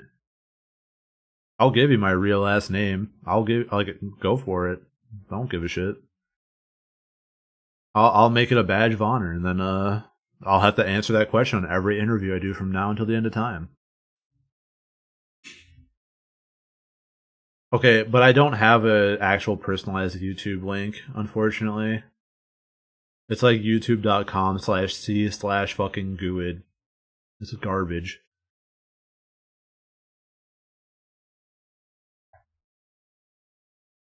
So what's your YouTube account? I'm Markiplier. Catch me in the Iron Lung.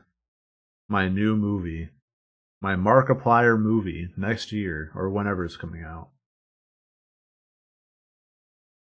Oh, look at me, I'm Jacksepticeye. They'll be like, who the fuck are you? And I'm like, I don't know. I'm the Joker, baby. Wah.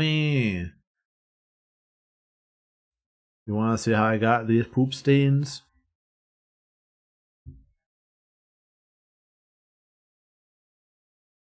I take a deep breath as we all sit down. That was the moment I told them everything. How Valinor was destroyed by the Triumvirate. I told them about the Blaze and the Agony. Blaze the cat from Sonic. How the man who led the attack had a mystical blade.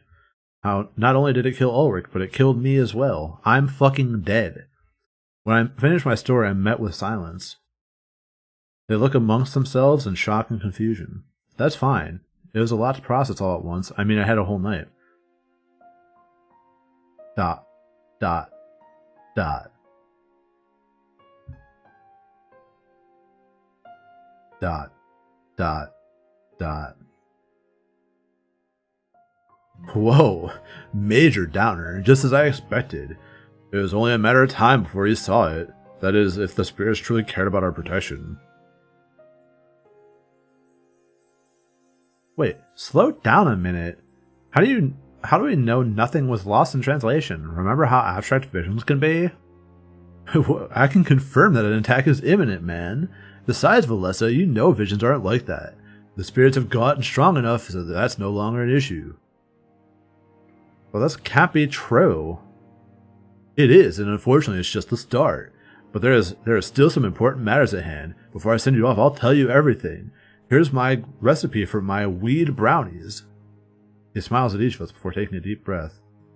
I notice large bags under his eyes, signs of unrest. He must have been living with this secret for a while. I don't want to tell you all you needed to know. I'm just lucky that this vision waited until I was ready. The Triumvirate wants to occupy Valinor as they did Mazio. I know what the We 3 lost in Mazio, and I'm sorry. I would be mad if I lost that bag too, man. But what they plan to bring to Valinor is far, far worse. Punishment for my father's involvement with the rebellion. He was the kind of their Pac-Man, you know what I'm saying? Haha, waka waka, brother.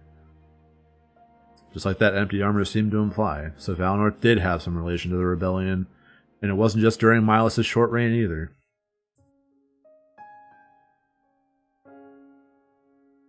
We're supposed to be nonpartisan.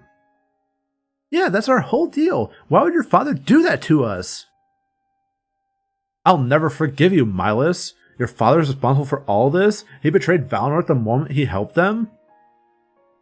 Understandable, man, but this is not my fault. I'm not my fucking dad. Surely you know about my father's disappearance, but have you heard the stories of the recent rebel victory? Rebel victory? The blade that Pants mentioned, it was taken from the Triumvirate, man. Without it, they're weak and vulnerable.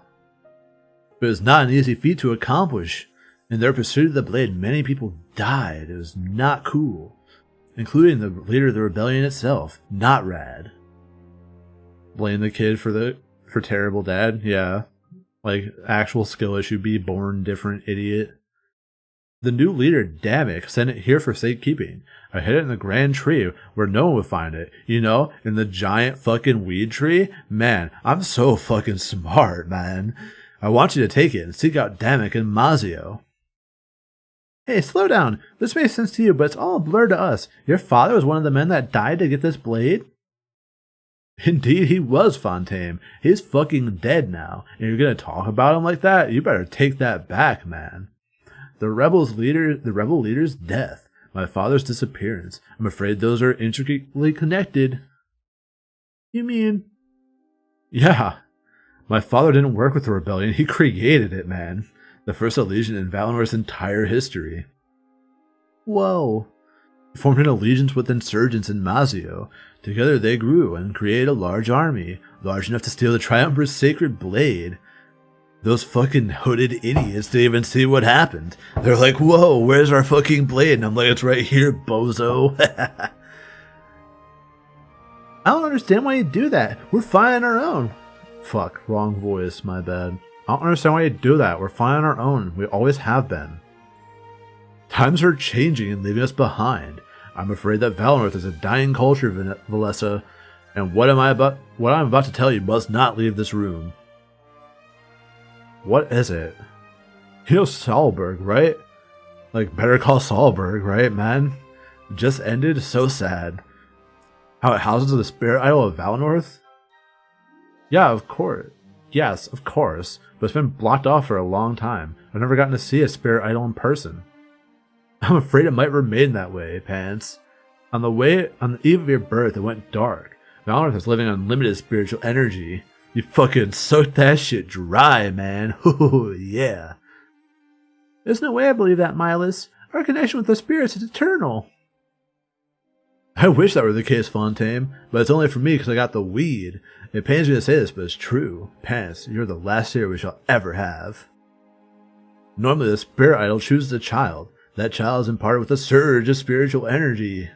When they pass away, it does the same for the next generation. But you, Pant, it gave everything to you. Like the spirit realm is making one final push. And I came and matched it with my magical kush, man. I don't know why, but I have my theories. Sounds like the spirits are giving up on us. Perhaps we took their gift for granted and abused them. Without that idol and their energy, what will happen to us? I expect that Valinor will become like any other nation. We'll take history in our own hands rather than act on guidance. It's not a bad thing, and I don't think that the spirits gave up on us. In fact, I think it's the opposite. They're placing all their hope on us. Pants and that blade can save us all. Back to that blade again? What does that have to do with all this? It's not an ordinary blade, man, as you've been told. If you'd listen for once, oh, man, that'd be tight. In order to harness it, you need a remarkable strength, or in other words, a vast amount of spiritual energy, like our boy has right in his bussy. Pants, I think the spirits chose you to wield this blade, to take it, join the rebels in Mazio, and defeat the Triumvirate. I know this is asking a lot of you, but we always follow their lead. Valinor may be attacked, but we can rebuild from the ashes. Our true goal here should be the destruction of the Triumvirate. History should be in our hands, not in the hands of unjust gods. Damn, we're just gonna kill. Like, we're already killing God? We're, what, an hour and a half in? Jesus. Dot, dot, dot. Dot, dot, dot. So that's why your father formed this alliance. Take control of our history in the spirit's absence? And to make sure the Triumvirate doesn't dictate our future? He wanted to strengthen our bonds with the outsiders as well. Without visions, we have to take things as they come, man. Foresight helped us out, but we won't always have it. What we do have, however, is the potential of pants. They wear them and they're warm. It's super cool. I think that's why he sacrificed himself to get this blade. He knew that you'd be able to wield it and achieve liberation, man. Please take the blade and flee to Mazio. When the ceremony is supposed to start, I'll tell the people. They're all rounding up, so it'll be easy to evacuate. We might be a bit behind, but we'll meet in Mazio. There's lots to plan and little time to plan it, man. I got my skateboard though. I got my longboard. I'll just ride down there. Whew. We'll need new homes and blades for any volunteers. As far as I can tell, this is not up for debate. If you think it is, then consider it an order from your elder. Leave as soon as you're able and we'll meet again soon. He stands up and walks away. Moments later, he's back to his usual business. We exchange glances with one another, overwhelmed. Listen, I'm going to try and be the voice of reason here. Milo said a lot of stuff, and it could be true or false, but if an attack is coming, we should go either way. Especially if there's a weapon we can use. I think we should grab it from the Grand Tree first. Again, not siding with anyone here, just using logic. Yeah, you're right. Well, we do the same thing even if Milos didn't tell us to. Just find something to defend ourselves with and leave Valinor. But he said the spirits gave you all their power, and they cut their influence from Valinor for good? This changes Alessia's entire history, not just our actions. I can't say I fully understand, but it makes sense. Milos' father foresaw all of this and took action. I feel hatred, but at the same time I feel hope. Let's take this one step at a time, Valessa. We'll grab the weapon and make our way out of here. The rest can fall into place to move on. We nod and we stand up as well, with an attack on the way we had to move. Milos would take care of evacuating everyone else. We got that blade first, Sophie couldn't use it. So, to the Grand Tree then? I'll try to maintain one modicum of sanity. It's not like our lives are just turned around. I'm sure we'll manage, as long as we're together. I'm not giving up on any of you, I promise. He's 100% gonna backstab me. There's nothing we can do if we can't do if we all pitch in. Let's go to the Grand Tree and get that blade. Alright. Cool. I'll go to the fucking... If anyone has any problems with me skipping the parallel whatevers, tough fucking titties. Yeah. You get stabbed in the back or you get stabbed in the back. Flushed emoji.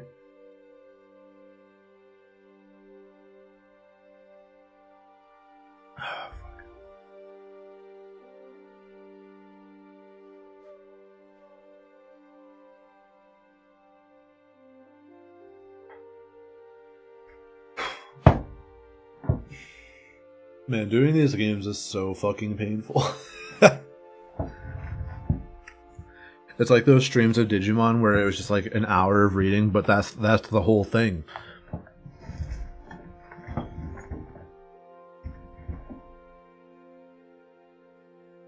So I apologize in advance if the streams are a little bit on the short side. But like, I filled this up before the stream, drank a quarter of it, and filled it up again. And I'm like already down to the last third.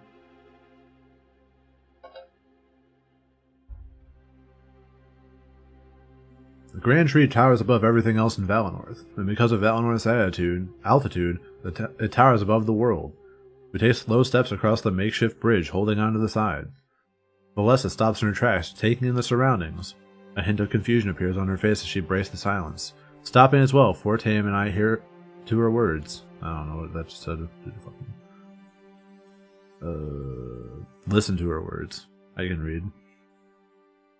Alright, we really need to talk. Pants, what are your thoughts? What are you thoughts on all of this? Man, I just complimented this game on having good editing. What are you thoughts on all of this? Can't have shit around here. What are you thoughts on all of this? You've been totally silent since we left Milas's. Hey, Valessa, no prying. Let him open up when he wants to. I'm just curious, that's all. It's not like Milas treated us to an afternoon tea. Everything's different, besides venting can help.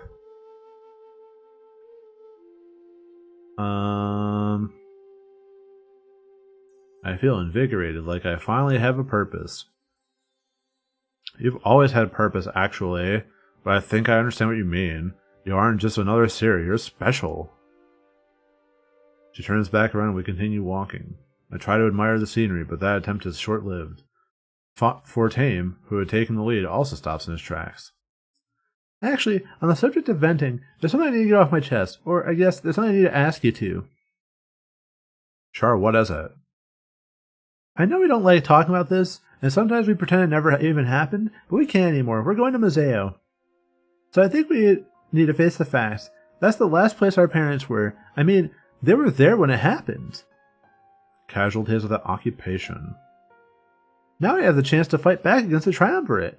They were directly responsible for what happened there. Are we doing this for Alessia or for ourselves? You mean revenge? Fortame, I don't know how to answer that. All of our parents, that was so long ago. I don't know if that makes me a bad person or not, but we can't just fight because Milas told us to. We each need a purpose, even if they're different. Yeah, the narrator's me, so I'm dies of cringe, apparently. Damn, I can't believe I'm dead. This is so sad. Oh, that's Liz from Based. Very cool. It synced up perfectly, so I was like, damn, I can't believe I'm dead. That's crazy.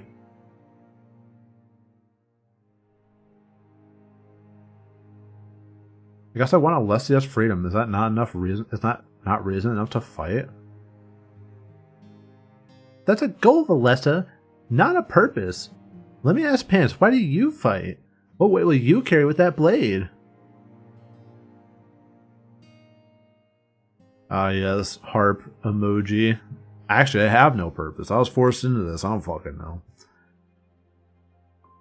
I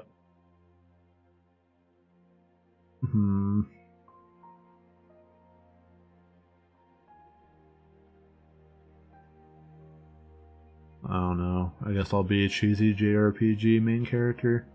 The drive to protect my friends from danger. Good. Tap into that drive whenever you can. Don't let any swing of your blade lack purpose. A fight without purpose is a fight you'll never win. Oh yeah? How about I win this fight where I just sucker punch you? Oh, there's no purpose to it. I just wanted to do it. But I still won. Curious. I have more to say though, so hold on. Our parents went to Museo together as a group of friends. Now we're doing the same, and trust me, I'm worried. They got caught up in a fight, and we will too. But I don't want to die. I want to save Alessia. But I don't want to risk dying. I mean, that's kind of cringe if you die trying to, like, save something. I don't know. So promise me we'll stay together right until the end, when we die.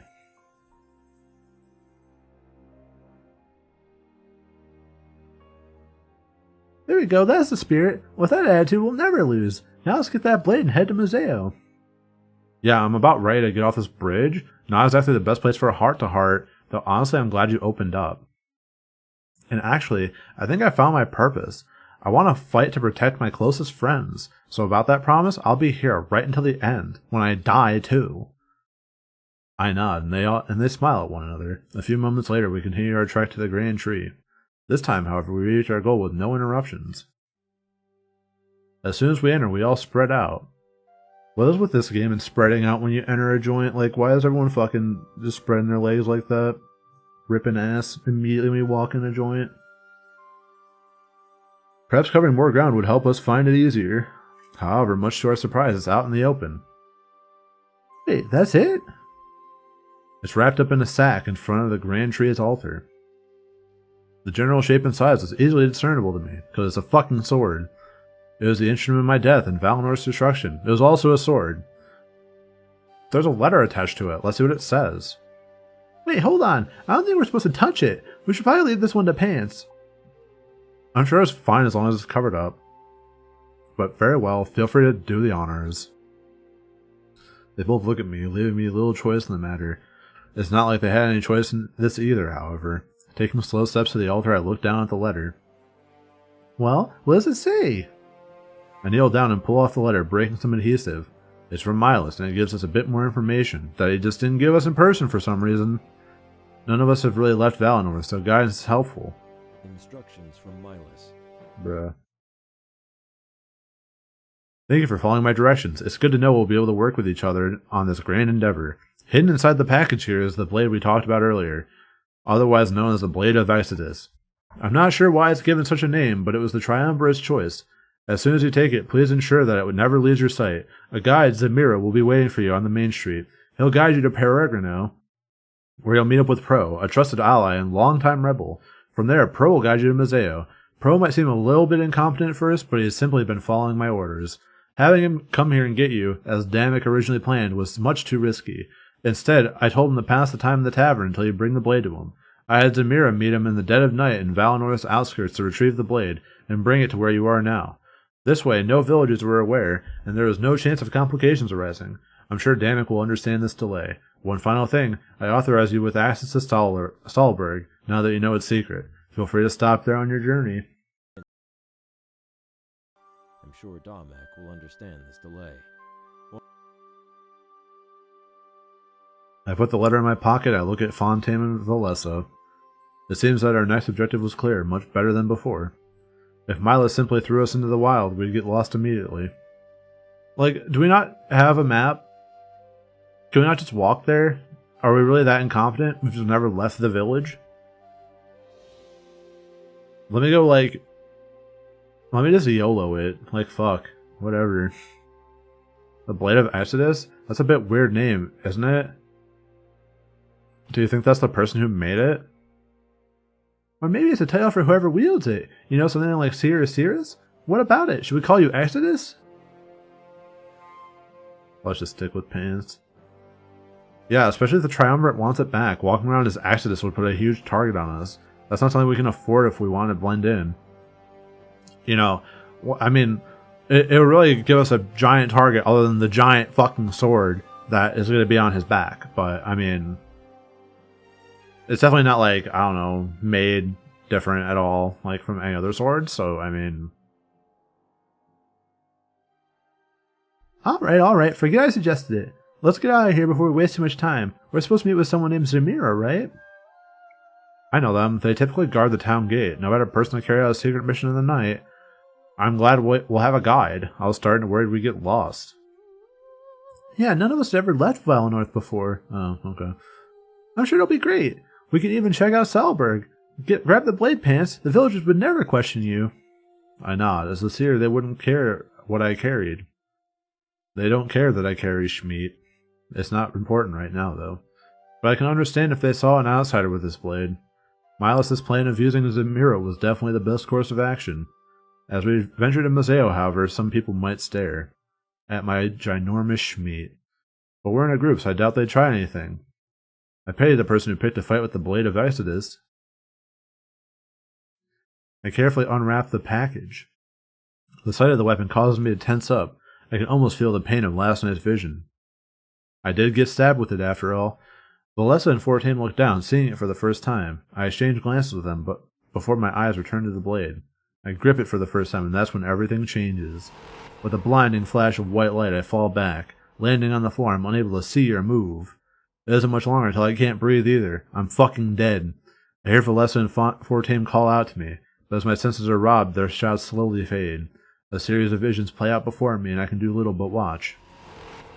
I mean, this is all just a trap? No, I don't believe it. I'm not giving up. To think that all of this, that was stored in this. After we tell the people, everything will change. We will aid you in this fight, but you are no longer a rebellion. Today you become something much more. Wait, think about what you're doing. Without us, there is no freedom. That's the triumvirate for sure. Dej. Don't worry, nothing personnel, kid. Just playing with the hand I've been dealt. That's Shane. The shadowed man approaches me with a dagger in his hand. I can't fight back. I can just watch as he sinks it into my gut. Soon after, I'm paralyzed on the ground. I can hear him laughing.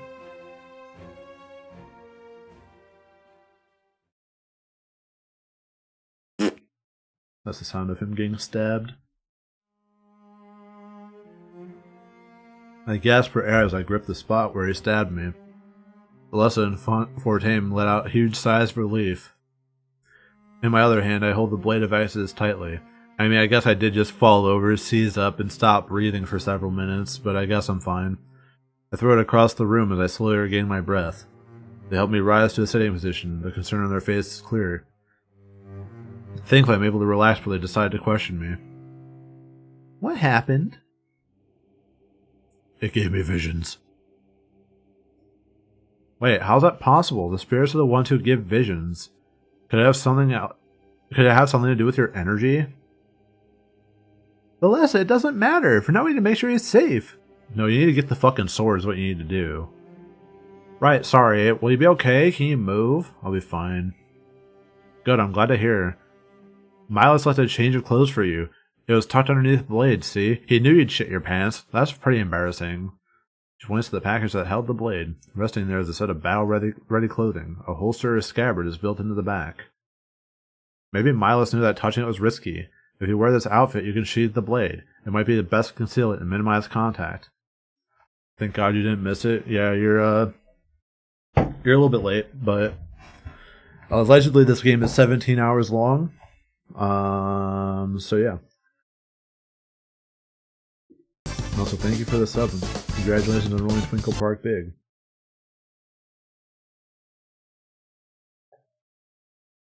Yeah, iconic sub anniversary.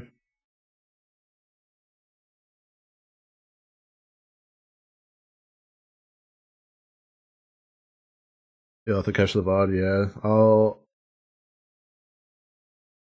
I will be uploading it to YouTube, for better or worse, so I could have more things to be questioned about when people ask me why I have a green screen behind me at work.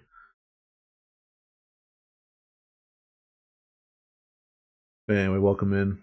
Hope you enjoy this. Wait, then why did he tell us that? Seems like a stupid thing to leave out. Huh, I guess you have a point. Oh well, I'm glad that things are fine. You should go get changed, Pants. Your pants have poop in them. Like, come on, it fucking stinks. Ugh. She tilts her head to an alcove at the back of the grand tree. I guess it would provide sufficient privacy. So I grab the clothes. They turn their backs to me as an extra gesture of consideration. Also, my character's wearing a dress right now. It's relevant. I don't think so, but it feels relevant. Looks like a mixture of Alessa and Fortame's outfit. Made of flexible material, is clearly ready for a fight. The scabbard is adjustable. I can position it for my dominant hand. What should I do? Well, I'm right-handed. I tilt it to the right for easy access with my right hand. I can't wait to die because I'm left-handed canonically, and they don't tell you that.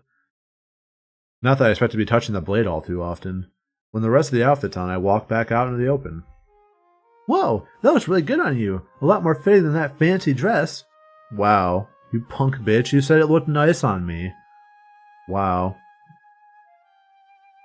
My feelings are hurt now. That's everything we need then? I mean, aside from the blade. We all looked to where I threw it earlier. Before we left, I'd have to touch it again. I can sense the anxiety within my friends. Look, whatever happens, we're here for you. I doubt it'll be as bad as last time, and you're fine. He could have worded that a bit better, but there was truth to it. He was cooking. It was such a shock last time because I didn't expect it at all. But I was the seer of Valinor. I was meant to wield this blade. I slowly walk towards it, kneeling down when I get there.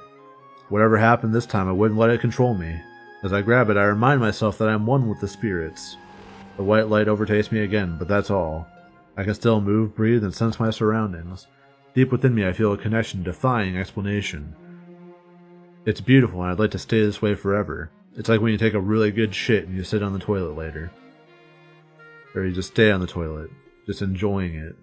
Unfortunately, the feeling soon turns into something more, like when you take a good shit and then there's more shit. In a matter of seconds, the source of beauty is one of fright. It's diarrhea. I quickly sheathed the blade to prevent any damage. Whatever that was, doing it for too long would hurt me. It seems that using this weapon would require some practice. Exactly. Well, that looked fine to me. You didn't end up on the floor, at least. There's a piece of cake. Now that's what I like to hear. Good to know it was just a first-time thing. Hopefully Dammit can give us more information. I'm curious to learn more about it, like where it came from and who made it. Hopefully we figure that out along the way. So, should we get going, or is there anything else we need to do? We're supposed to be at Zemira on Main Street, but we should save that until we're ready to leave. One last look around Valinor couldn't hurt. Yeah, I was thinking about that earlier. Wouldn't want to leave anything behind. A new feature, Party Banter, has been unlocked. Following this text box, a brief tutorial will display. Previous areas of Valinor have been updated. While you can talk to your party members, they can also talk amongst themselves. Icons on the top right show a combination of characters is looking to talk. Click one of the two icons to listen in. You can now leave Valinor to be in the world map. Clicking the icon near Isaac will meet up with Zemira. The icon leading to Main Street will function as normal.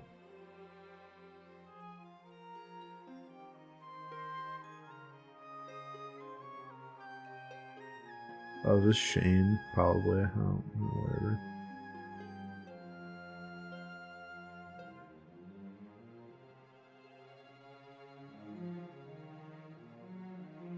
Alright, I'm gonna go to the bathroom and then we'll do the last little bit of stream. I'll be right back.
Alright. I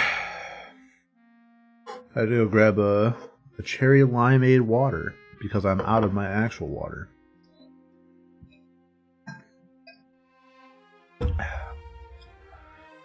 Alright. Alright, so does anyone want to do the party banters? Or should I just do the completely brain dead playthrough where I never interact with anything outside of the main story?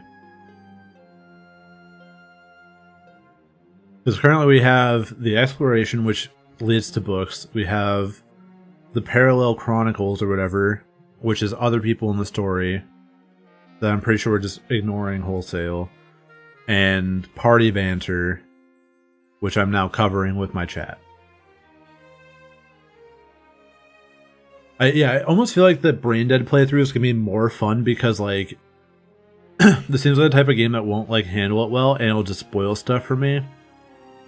Like we'll go talk to the triumvirate and they'll be like, "Oh, we're gonna go eat them with our triumvirate mouths," and they're gonna be like, "Oh," I'm gonna be like, "Oh, well, I know what to deal with." All right, brain dead it is, brother, just like real life.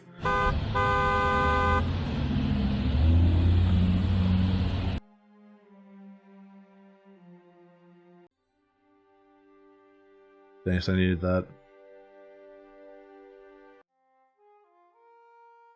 I need to click the world map.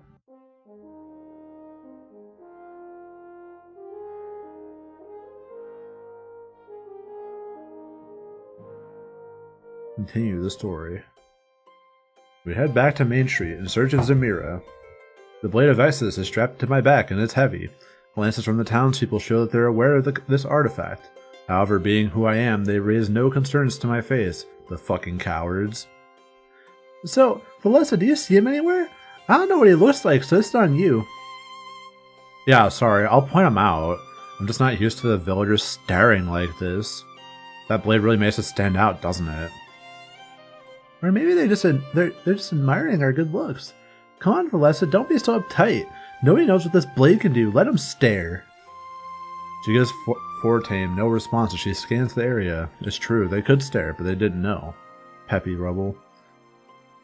To them, it was just a cool sword, something new. Valenworth could be pretty stagnant and short of excitement. Wait, I see him! She points to a man standing near my house. He has his back against it and taps his foot on the ground.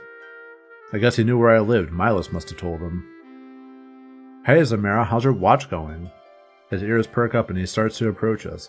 A huge smile on his face as he quickly closes the distance. I wasn't expecting that.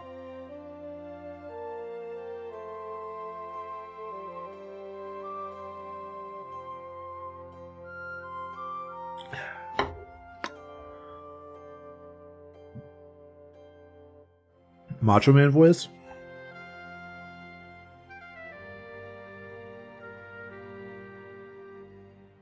I'm feeling Macho Man voice for Zamira. Any objections?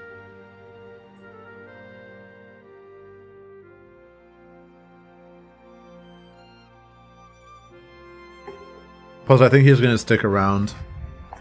All right.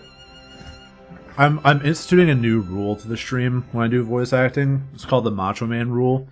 If the character who does the Macho Man voice ever gets written off or killed, I reserve the right to transfer that voice to someone more fitting. I don't want to commit to Macho Man for Zamira and then he's like gone in 10 minutes, you know? Within reason, of course. Because if you go for like 8 hours, then that's kind of the end of that. But if it's like 2 minutes, like Mirai in Digimon had Squidward, which is like a top tier voice for me, but never got to use it because he talks like 3 times in the game. Shit sucked. Macho Man is life. Ooh yeah. Hey Valessa, long time no see. Can't complain. Things are pretty much the same. Yeah, this is the most excitement I've had in years. He looks me up and down for staring at the blade. Something told me he wouldn't stay quiet like the villagers. Whoa, that thing looks pretty cool, yeah. I heard a few stories but didn't get to see it. You'll have to tell me more as we head to Peregrino. Wait, hold on. I have a few questions to ask. Ooh, sure, let's walk and talk. If I'm not mistaken, we're on a schedule, yeah. He points towards the gate leading out of Valinor. Fortame speaks his mind as we start walking over. So, you know what's coming, right? I just need to make sure we're on the same page. Yeah, unfortunately I do. But Milas has a plan to keep everyone safe, and at the very least we have a few days to prepare, yeah. I'm confused though. He knew about this attack, and from what he said, he's known for a while. Why give up Valinor? Why not fortify and prepare? Actually, I heard something about that.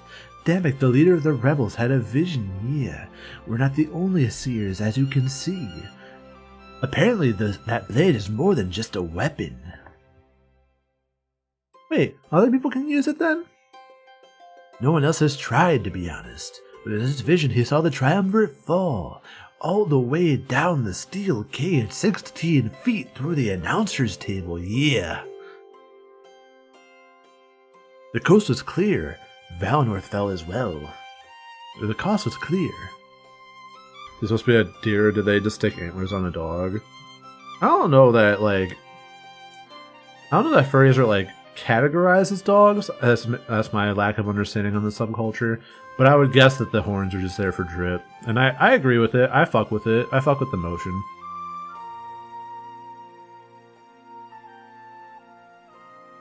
But since they both need to happen, we could take them down without abandoning Valinor. Isn't it a little short-sighted? Isn't it a little short-sighted to do something like that? Isn't a little short-sighted? Isn't a little short-sighted to do something like that? We don't really know for sure, Valessa, but it sure makes sense to replicate what he saw.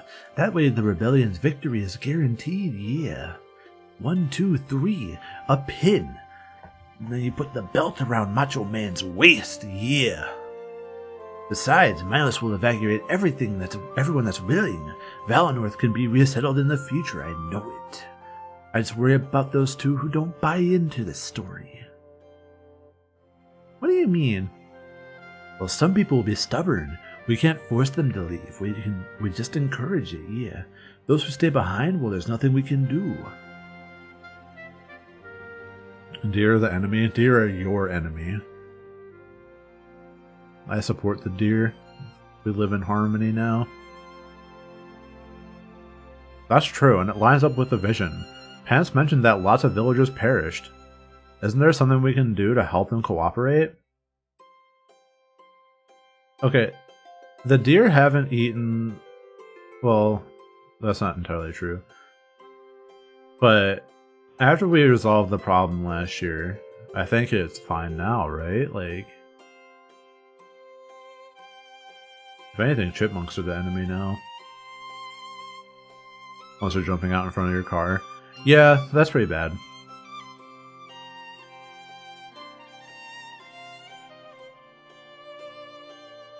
We should focus on ourselves, Valessa. There's no point wasting time on something we can't change yet. The locust of control. You gotta keep in control what you have choice over. There's no point in wasting time worrying about things you can't control yet. Let's get away from these prying ears. I have some more news, yeah. He smiles as we approach the exit of Valinor. News? In our current situation, that doesn't sound promising. But with curiosity piqued, we follow Zamira with haste. You're about to visit the Valinor region map. Story flow of the areas is the same as before. However, you now have access to optional side areas. These are indicated by a question mark near the map icon. Why? That's the third time now that they've said, a question mark? It's a fucking hourglass.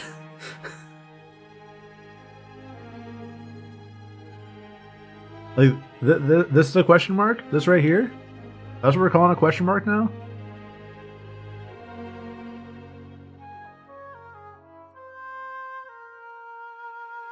Okay, so this place is optional and required.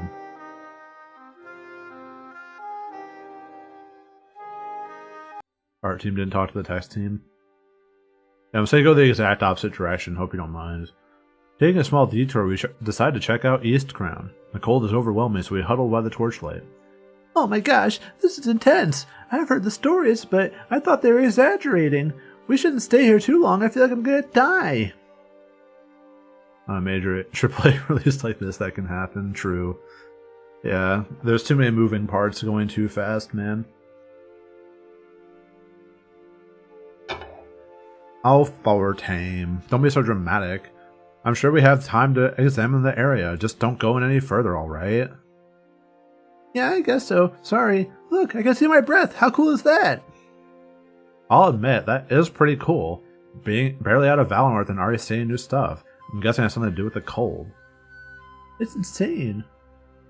I can't believe how much the spirits help us. Without their power, this is what Valinor would look like. They keep us warm and let our village fight off the cold. If Malice is right, then this is Valinor's future. It's only setting in now that I see it for myself. There must be something we can do to save our village. I sure hope so. Let's take a quick look around. It'd be dangerous to stay here for too long. He inches closer to the torch to keep himself warm. Alessa and I don't seem too bothered and start looking around.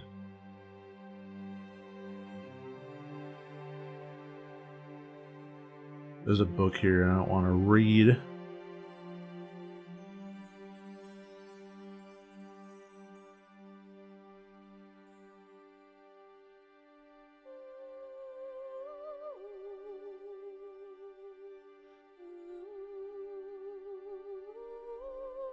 Are you sure you should be looking at that?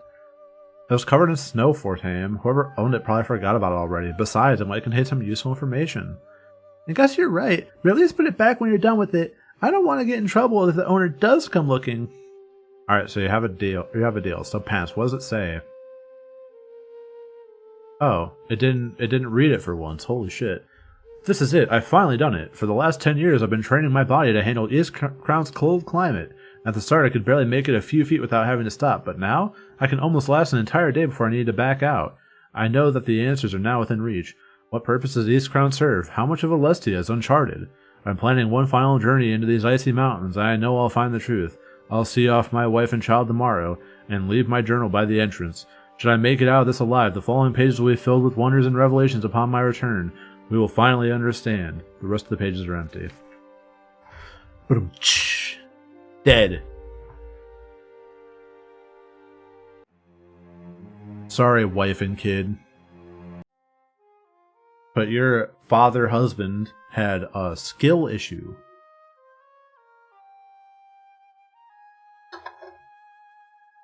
We enter the outskirts of Valinor and take in deep breaths. The air is so fresh and pure, it's almost hard to explain. However, our enjoyment is hindered by Zamira's worried look. Well, what's the news? Is everything okay, Zamira? I guess everything is fine, technically. I mean, the days go on, the sun goes up and sets, the sky goes blue to gray to black. Everything is fine, the grass is green, the sun shines. But me, I don't have my heavyweight championship belt around my waist, yeah. It's just something I need to tell you in private. The villagers will have enough on their plates tonight. Oh, yeah. So it's something that affects them then too? More than that, actually. Look, I'll be completely honest with you. I'm sure Valinor will be resettled in the future, yeah. I'm glad you think so, Zamira. I was starting to worry about everything. It seems like Milas has everything under control. Yeah, about that. This is where the macho man gets a little awkward when my words start tripping over themselves. You see, he didn't really tell you everything, yeah. He lied to you to your face. You're disbelieving him and going with me, yeah. But then the macho man comes in and drops an elbow off the top rope onto your chest, and then the 1, 2, 3, and it's over. Yeah. What? Really? It's starting to get pretty overwhelming. It seemed pretty open. What was he hiding? I don't think I can handle another revelation. It was probably too embarrassing for him to admit, but he doesn't really want to lead Valinor anymore. He just wants to smoke weed and ride on his longboard, yeah. He told me that when he gets to Mazeo, he's staying for good, yeah. That can't be true. He was doing such a good job. He was, but I understand where he's coming from. It's possible to be good at something you don't enjoy, yeah. He deserves a fresh start, a pursuit of his own choosing. Imagine the person hiding something who kept a huge secret like forever. Yeah.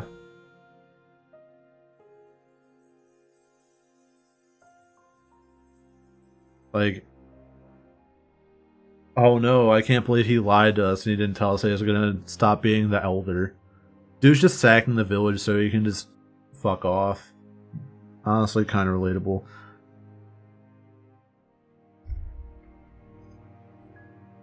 I guess so. Then what about resettling Valinor? Who'd be in charge when that happens? People would migrate back too slowly. We'd be in no shape to hold a formal election, so correct me if I'm wrong, but that means... Bingo! Pants. Does somebody want to fill me in? No, I don't. Old people making selfish decisions for the sake of their own retirement. Never heard of that one. I don't think he's old. I think he's young. Matters of Valinor's future with no elder that are under the jurisdiction of Pants. Believe it or not, he gets to choose a nice leader. A contingency plan for special cases like this. The only condition is that you can't choose yourself, yeah. Your duty and role in Valinor is already well established. Take your time, evaluate the candidates, and think about it. Again, it's not really bad news, it's just another change, yeah. There's really nothing to think about, though. Choose me! Then I won't be the third wheel anymore. We could be a trio and work together all the time. Hey now, let's not jump to conclusions. I think I'd be a fine candidate for Elder. Fontaine was trained to fill the gap I'd leave. Oh my, I should have expected this. Sorry to put you in an awkward situation, yeah. It's only awkward if the lesson makes it awkward.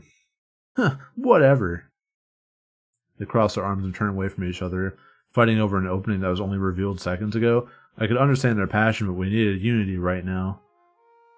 Oh no, too bad this was done in, fucking...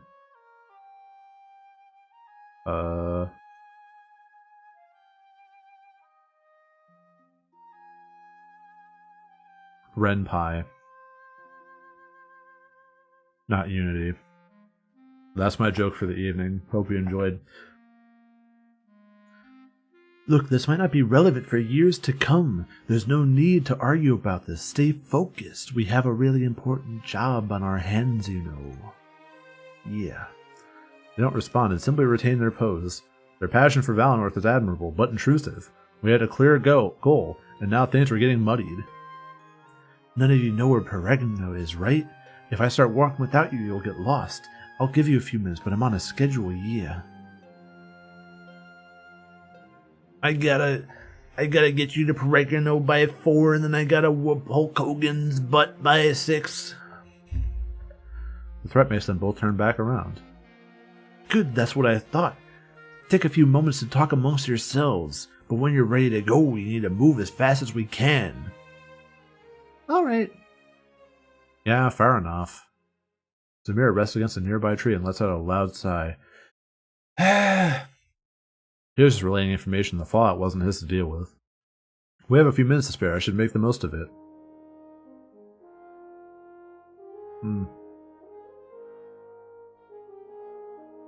Yeah, I really should make the most of it.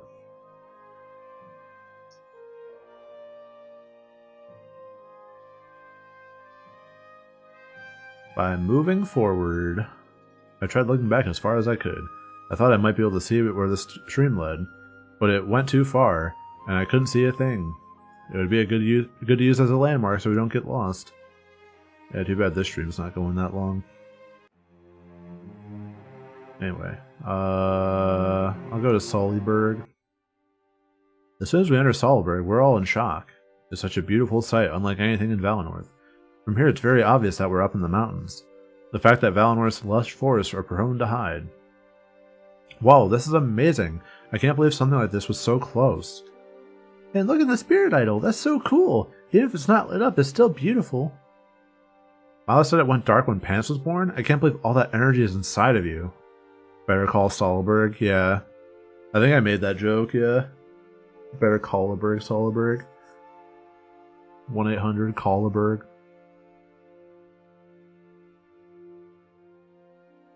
They both look at me as if they don't understand. But I guess that's fine. We don't really know what's happening. I must have been given this power for a purpose, but what purpose? Hey, race to the idol, Valletta! He starts running like his life depends on it. Quite the head start if you ask me. Hey, that's not fair! He quickly follows after him, closing the distance. It was nice to see their spirits lifted like this. I might as well make the most of my time here. By, fucking leaving.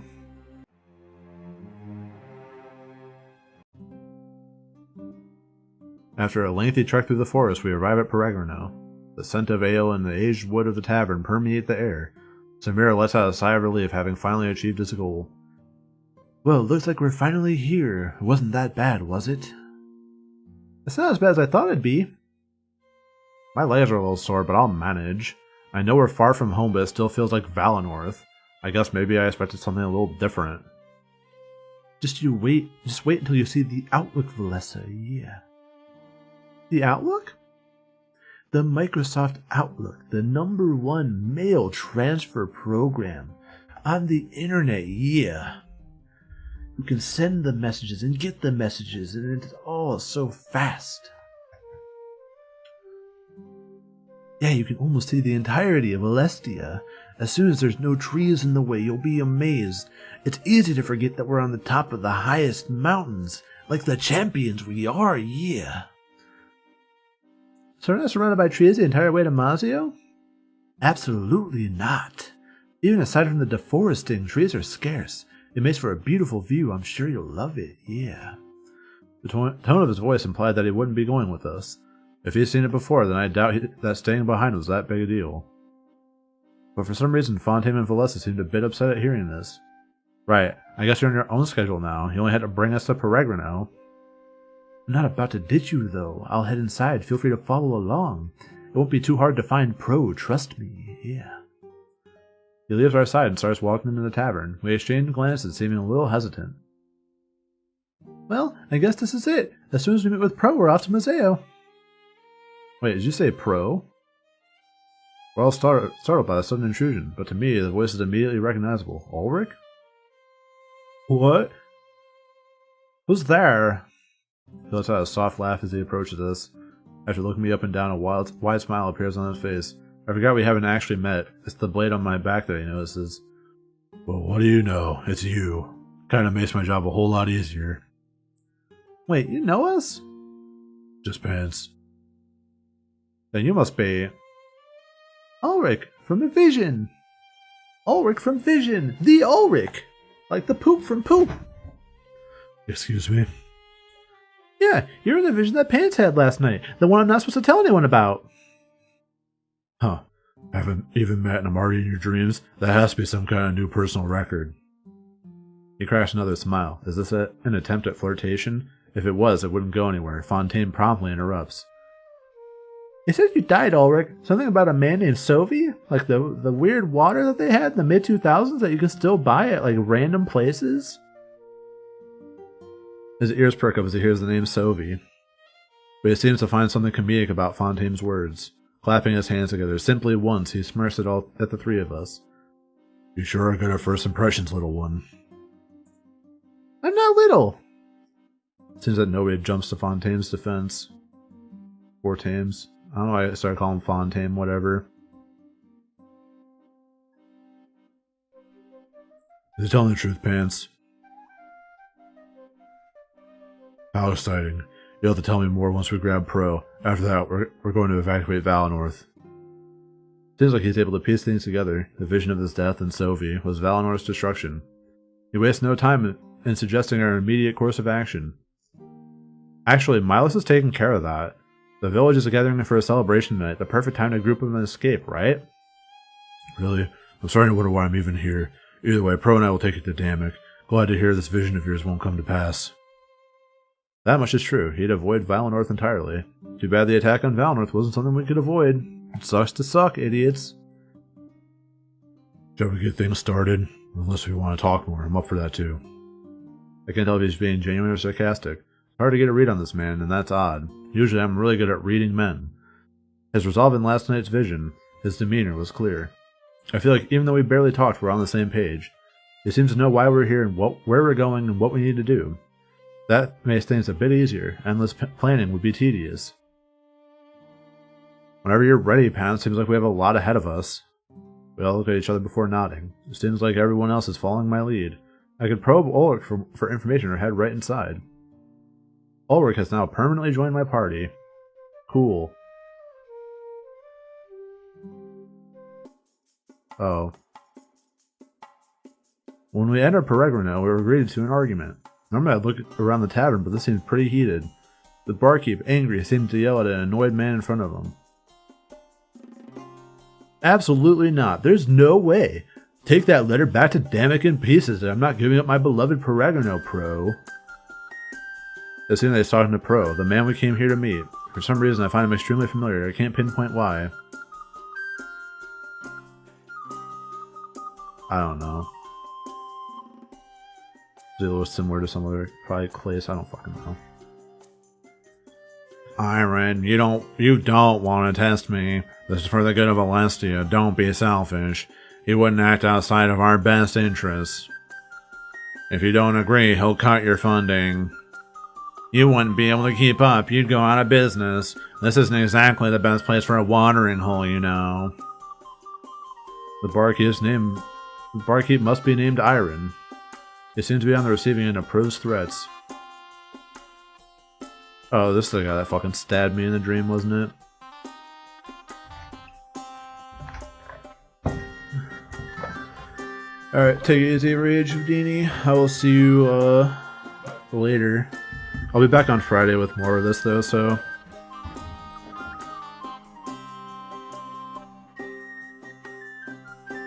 Such a white woman spelling of Aaron. I didn't even put that together. Alright, he's getting Doug Dimmadomed. I'll make do. That's not Doug Dimmadome at all. One moment, please.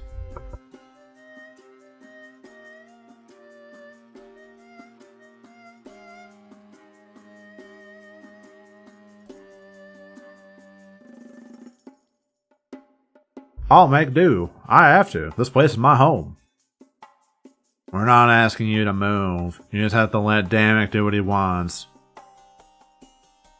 Zamira is off to the side, watching as well, drink in hand. I exchange glances with Valessa and Fortame, who seem a little startled. It seems like this is escalating quickly. What should I do? Watch it unfold. I decide to sit back and watch the events unfold. As heated as it seems, I doubt it would escalate to violence. And since I'm standing back, even if it did, I'd remain safe. You mean this place turned into a barracks? It's been serving the rebellion just as fine as it is. A neutral meeting ground. That's what you all wanted. Well, now we want something different. Valinor needs a line of defense in the future. An army placed here could keep the entire village safe. You know Valinor will be resettled in the future. Do you want them to sit there ready for slaughtering? Look me in the eye and tell me your tavern's worth those lives. I don't know. There must be a way to make this work. We don't have the time to spare. We're about to go to war if you didn't know. Decisions like this need to be made. But... Pro cuts him off before he can continue and looks me in the eye. Hey, Pants, give us your input. Without an elder, you're in charge of Iron. This place still falls under Valinor's jurisdiction. Or do you not know the secret of Peregrino? The secret of Peregrino? What does he mean? I look at Valessa and Fortame, and they shrug. He must have recognized me from the blade on my back. Back when your elder formed a treaty with Mazeo? Well, it's not like they trusted each other immediately. Both sides were scared of walking into a trap. So what was the best thing to do? Meet each other halfway. That's right. This place was built for secret rebellion meetings, but things are changing. Valinor deserves an army to protect it. It seems like the rebellion wants Valinor to be resettled as well. That puts me at ease. I was worried they might throw it away like nothing. All the patrons look pretty happy here, but Valinor could benefit from an army. I think about the secret he just told me. It sort of makes sense. A tavern in the middle of the forest isn't the best place to run a business. Damek must be lining Iron's pockets to serve the rebellion's needs. Don't tell me you're considering this, Pants. Talk about putting me on the spot. I hope this isn't a frequent event. I don't feel like this is my choice, but due to current circumstances, it is. Milos resigned as the elder, leaving me in charge until I elect a replacement. That reminds me, I still have to choose between Valessa and Fortame. However, it's probably best to take things one step at a time. First, Peregrino. I strike a pose that implies I'm in deep thought, but truly I'm at a loss for words. Just think about it logically for a second. If this were a barracks, Valinor would be safe. We'd fight off the Triumvirate forces for you. It may be too late now, but we can plan for the future. Damek's requesting this of Iron, but you can order it. He'll be expecting answers as soon as we arrive in Mazio. Pro seems to know a lot more than I initially thought. He has a point, Pants. Technically, you're in charge of the entire nation, and it sounds like I'm putting any pressure on you. I am. We have a lot to do. We can't waste time over stupid fights. Help them resolve this so we can talk about important stuff. This is all happening so quickly I can't even find the time to think. It feels surreal, almost like I'm in a dream or a vision, but it's real. That's why it's so real, dude. Any attempt at collecting my thoughts goes on to be promptly interrupted. There's no reason to turn this into a Barris, though. If you win this war, Alessia will be safe and peaceful. Damek's being hasty. He's not thinking straight. Pants, I beg of you, don't take my home away from me. Everyone stares at me, expecting me to make a decision. Their watchful gaze fills me with anxiety, and I tense up. I shit myself. Again. Maybe I should ask for advice before making a decision.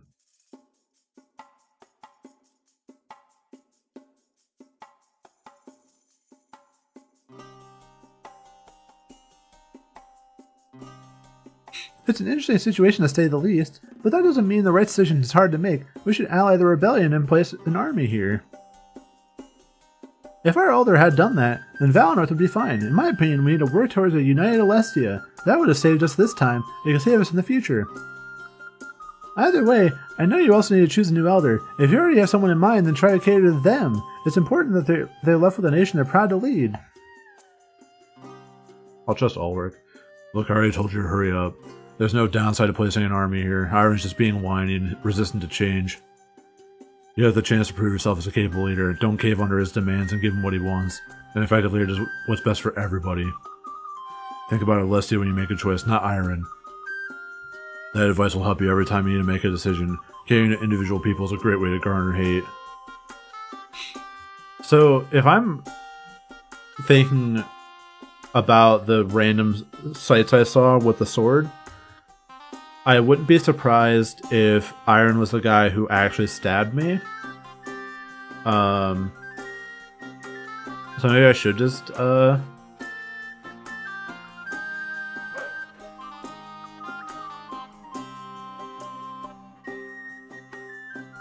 feel like everyone's saying make it into a barracks is like misguided.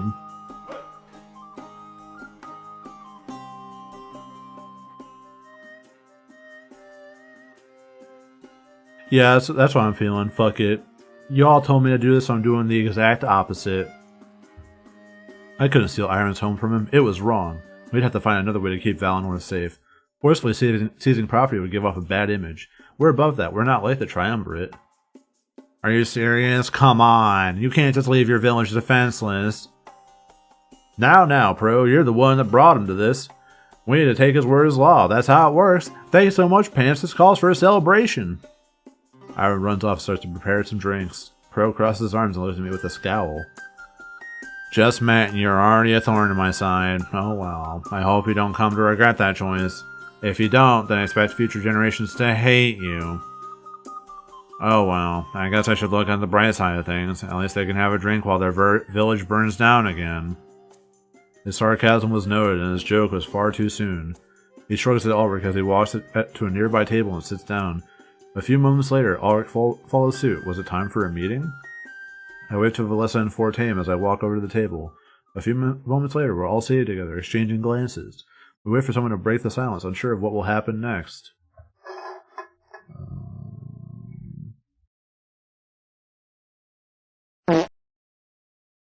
There are broken the silence. Ulrich. Pro. I thought you might find yourself here. Damek must know about the new plans then.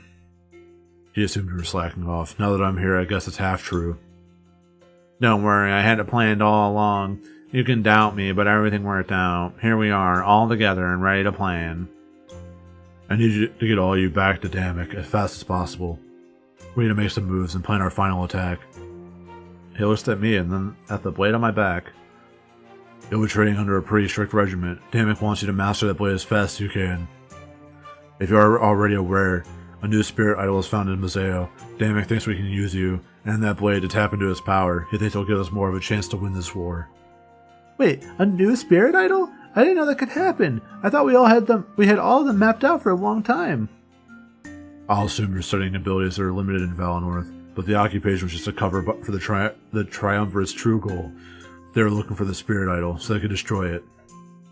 Whoa, hold on. Why would they want to do that? We don't know, but that's why Damek wants it first. There's a possibility that it poses a threat to their reign. Legend has it, they destroyed Alarinthia's idol as well. While you were mastering the blade, I mastered the blade, but I was looking into the future. You mastered the present blade, I mastered the future blade. Wait, Alarinthia's idol was destroyed? It was so long ago they almost never had one. That's why it turned into the arid wasteland it's become. Kind of like how Valinor will freeze over, potentially. So Damek wants to use this new spirit idol for power? Isn't that risky? Does he even know what will happen? Nope. This has never been done before. Unless, of course, we're talking about your friend here. He stares directly at me. He must be talking about my power. Kono power! It was gifted to me directly from Valinor's now dim spirit idol. You mean he wants to use the power on people? As far as I know, yeah. It could give our army just the push it needs. There's even a chance it could turn them into seers. An army of seers? Ulrich, do you realize how crazy that sounds? I can't believe Damek would want to do that. Hey, I'm just theorizing. We have no idea what will actually happen. We just know one thing, the Triumvirate wants it destroyed. And that means they don't want anyone else to have it. So there must be something we can use it for, right? We think that this is part of your destiny, Pants. My destiny? It's not a coincidence. It's not a coincidence that all this happened at once. We find the idol just as you realize your potential. Perhaps it's that potential that we need to be using. Basically, it's going to happen like this. We'll get to Mazio and Damek will start your training. When you feel comfortable enough, we'll bring you to the idol. We'll use your power to tap into it and empower our army. Then you'll help Damek lead our final assault on Balthius. We'll take down the Triumvirate in their own home. Wow. He really has it all planned out, huh? Yeah, smooth sailing once we get to Mazio. But I think it'd be too dangerous to leave right now. It's almost nighttime. We should rest and leave in the morning. I agree. I made good time on my journey over here. We'll still be on schedule, even if we stop to rest. Spirits know I need it after the long trek I just took. Resting does sound pretty good right now. It's been such a hectic day, I'm overwhelmed. Yeah, and it'll give us time to discuss other matters. I'm down to rest, Ulrich. Just point us in the right direction. Not so fast. Let's hang out for a bit first. It's still early enough that we can have plenty of fun. Go look around. I won't be too far behind, alright? Oh, sure. Melissa and 14 leave the table and start looking around. That's what I would have done were it not for the earlier argument. Ulrich and Pro look at me and let out deep sighs. I'm gonna go grab a drink. Pants are ready. Take any room you want. We'll head to the Outlook at dawn and journey down to Mazio. He gets up and walks away, leaving me alone with Pro. Look, I'm sure you're processing a lot all at once, but you're not alone. We're about to go to war. I'm overwhelmed too, and so is Ulrich. He might not show it, but I'm sure he's scared. There's never been a battle like this before. All we can do is play with the hand we've been dealt. Pro has now permanently joined the party. I'll see you around, alright? Watching everyone drink is making me thirsty. If you miss me, you'll know where to find me.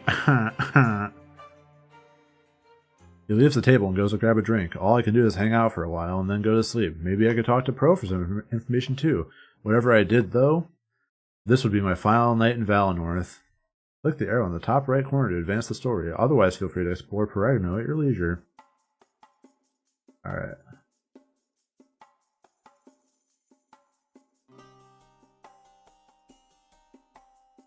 So we got 4 permanents. And, I am 10% purity.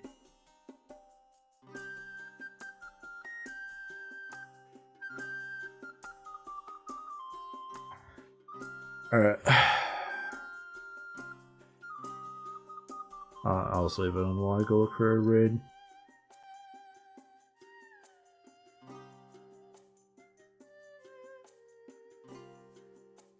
deciding if I want to raid or not. Hey, Pants, how is Winds of Change? What's that? Aware.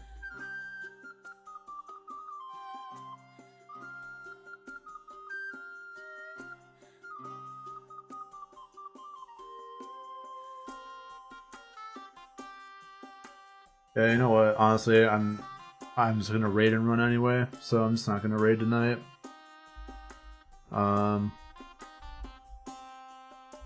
So yeah, thanks everyone for stopping by. Yeah, I don't know. I'm not feeling it. I've just been talking for like 3 hours. I'm tired. I'm gonna go eat and go to bed. Yeah, so thanks everyone for stopping by. I'll be back on Wednesday, Friday, with more of this. I don't think I'll have to do any mods to make it work better next time, so that'll be good. Yeah, so I'll be back. Feel free to spam sounds on the outro, but I will see you guys then. Bye now.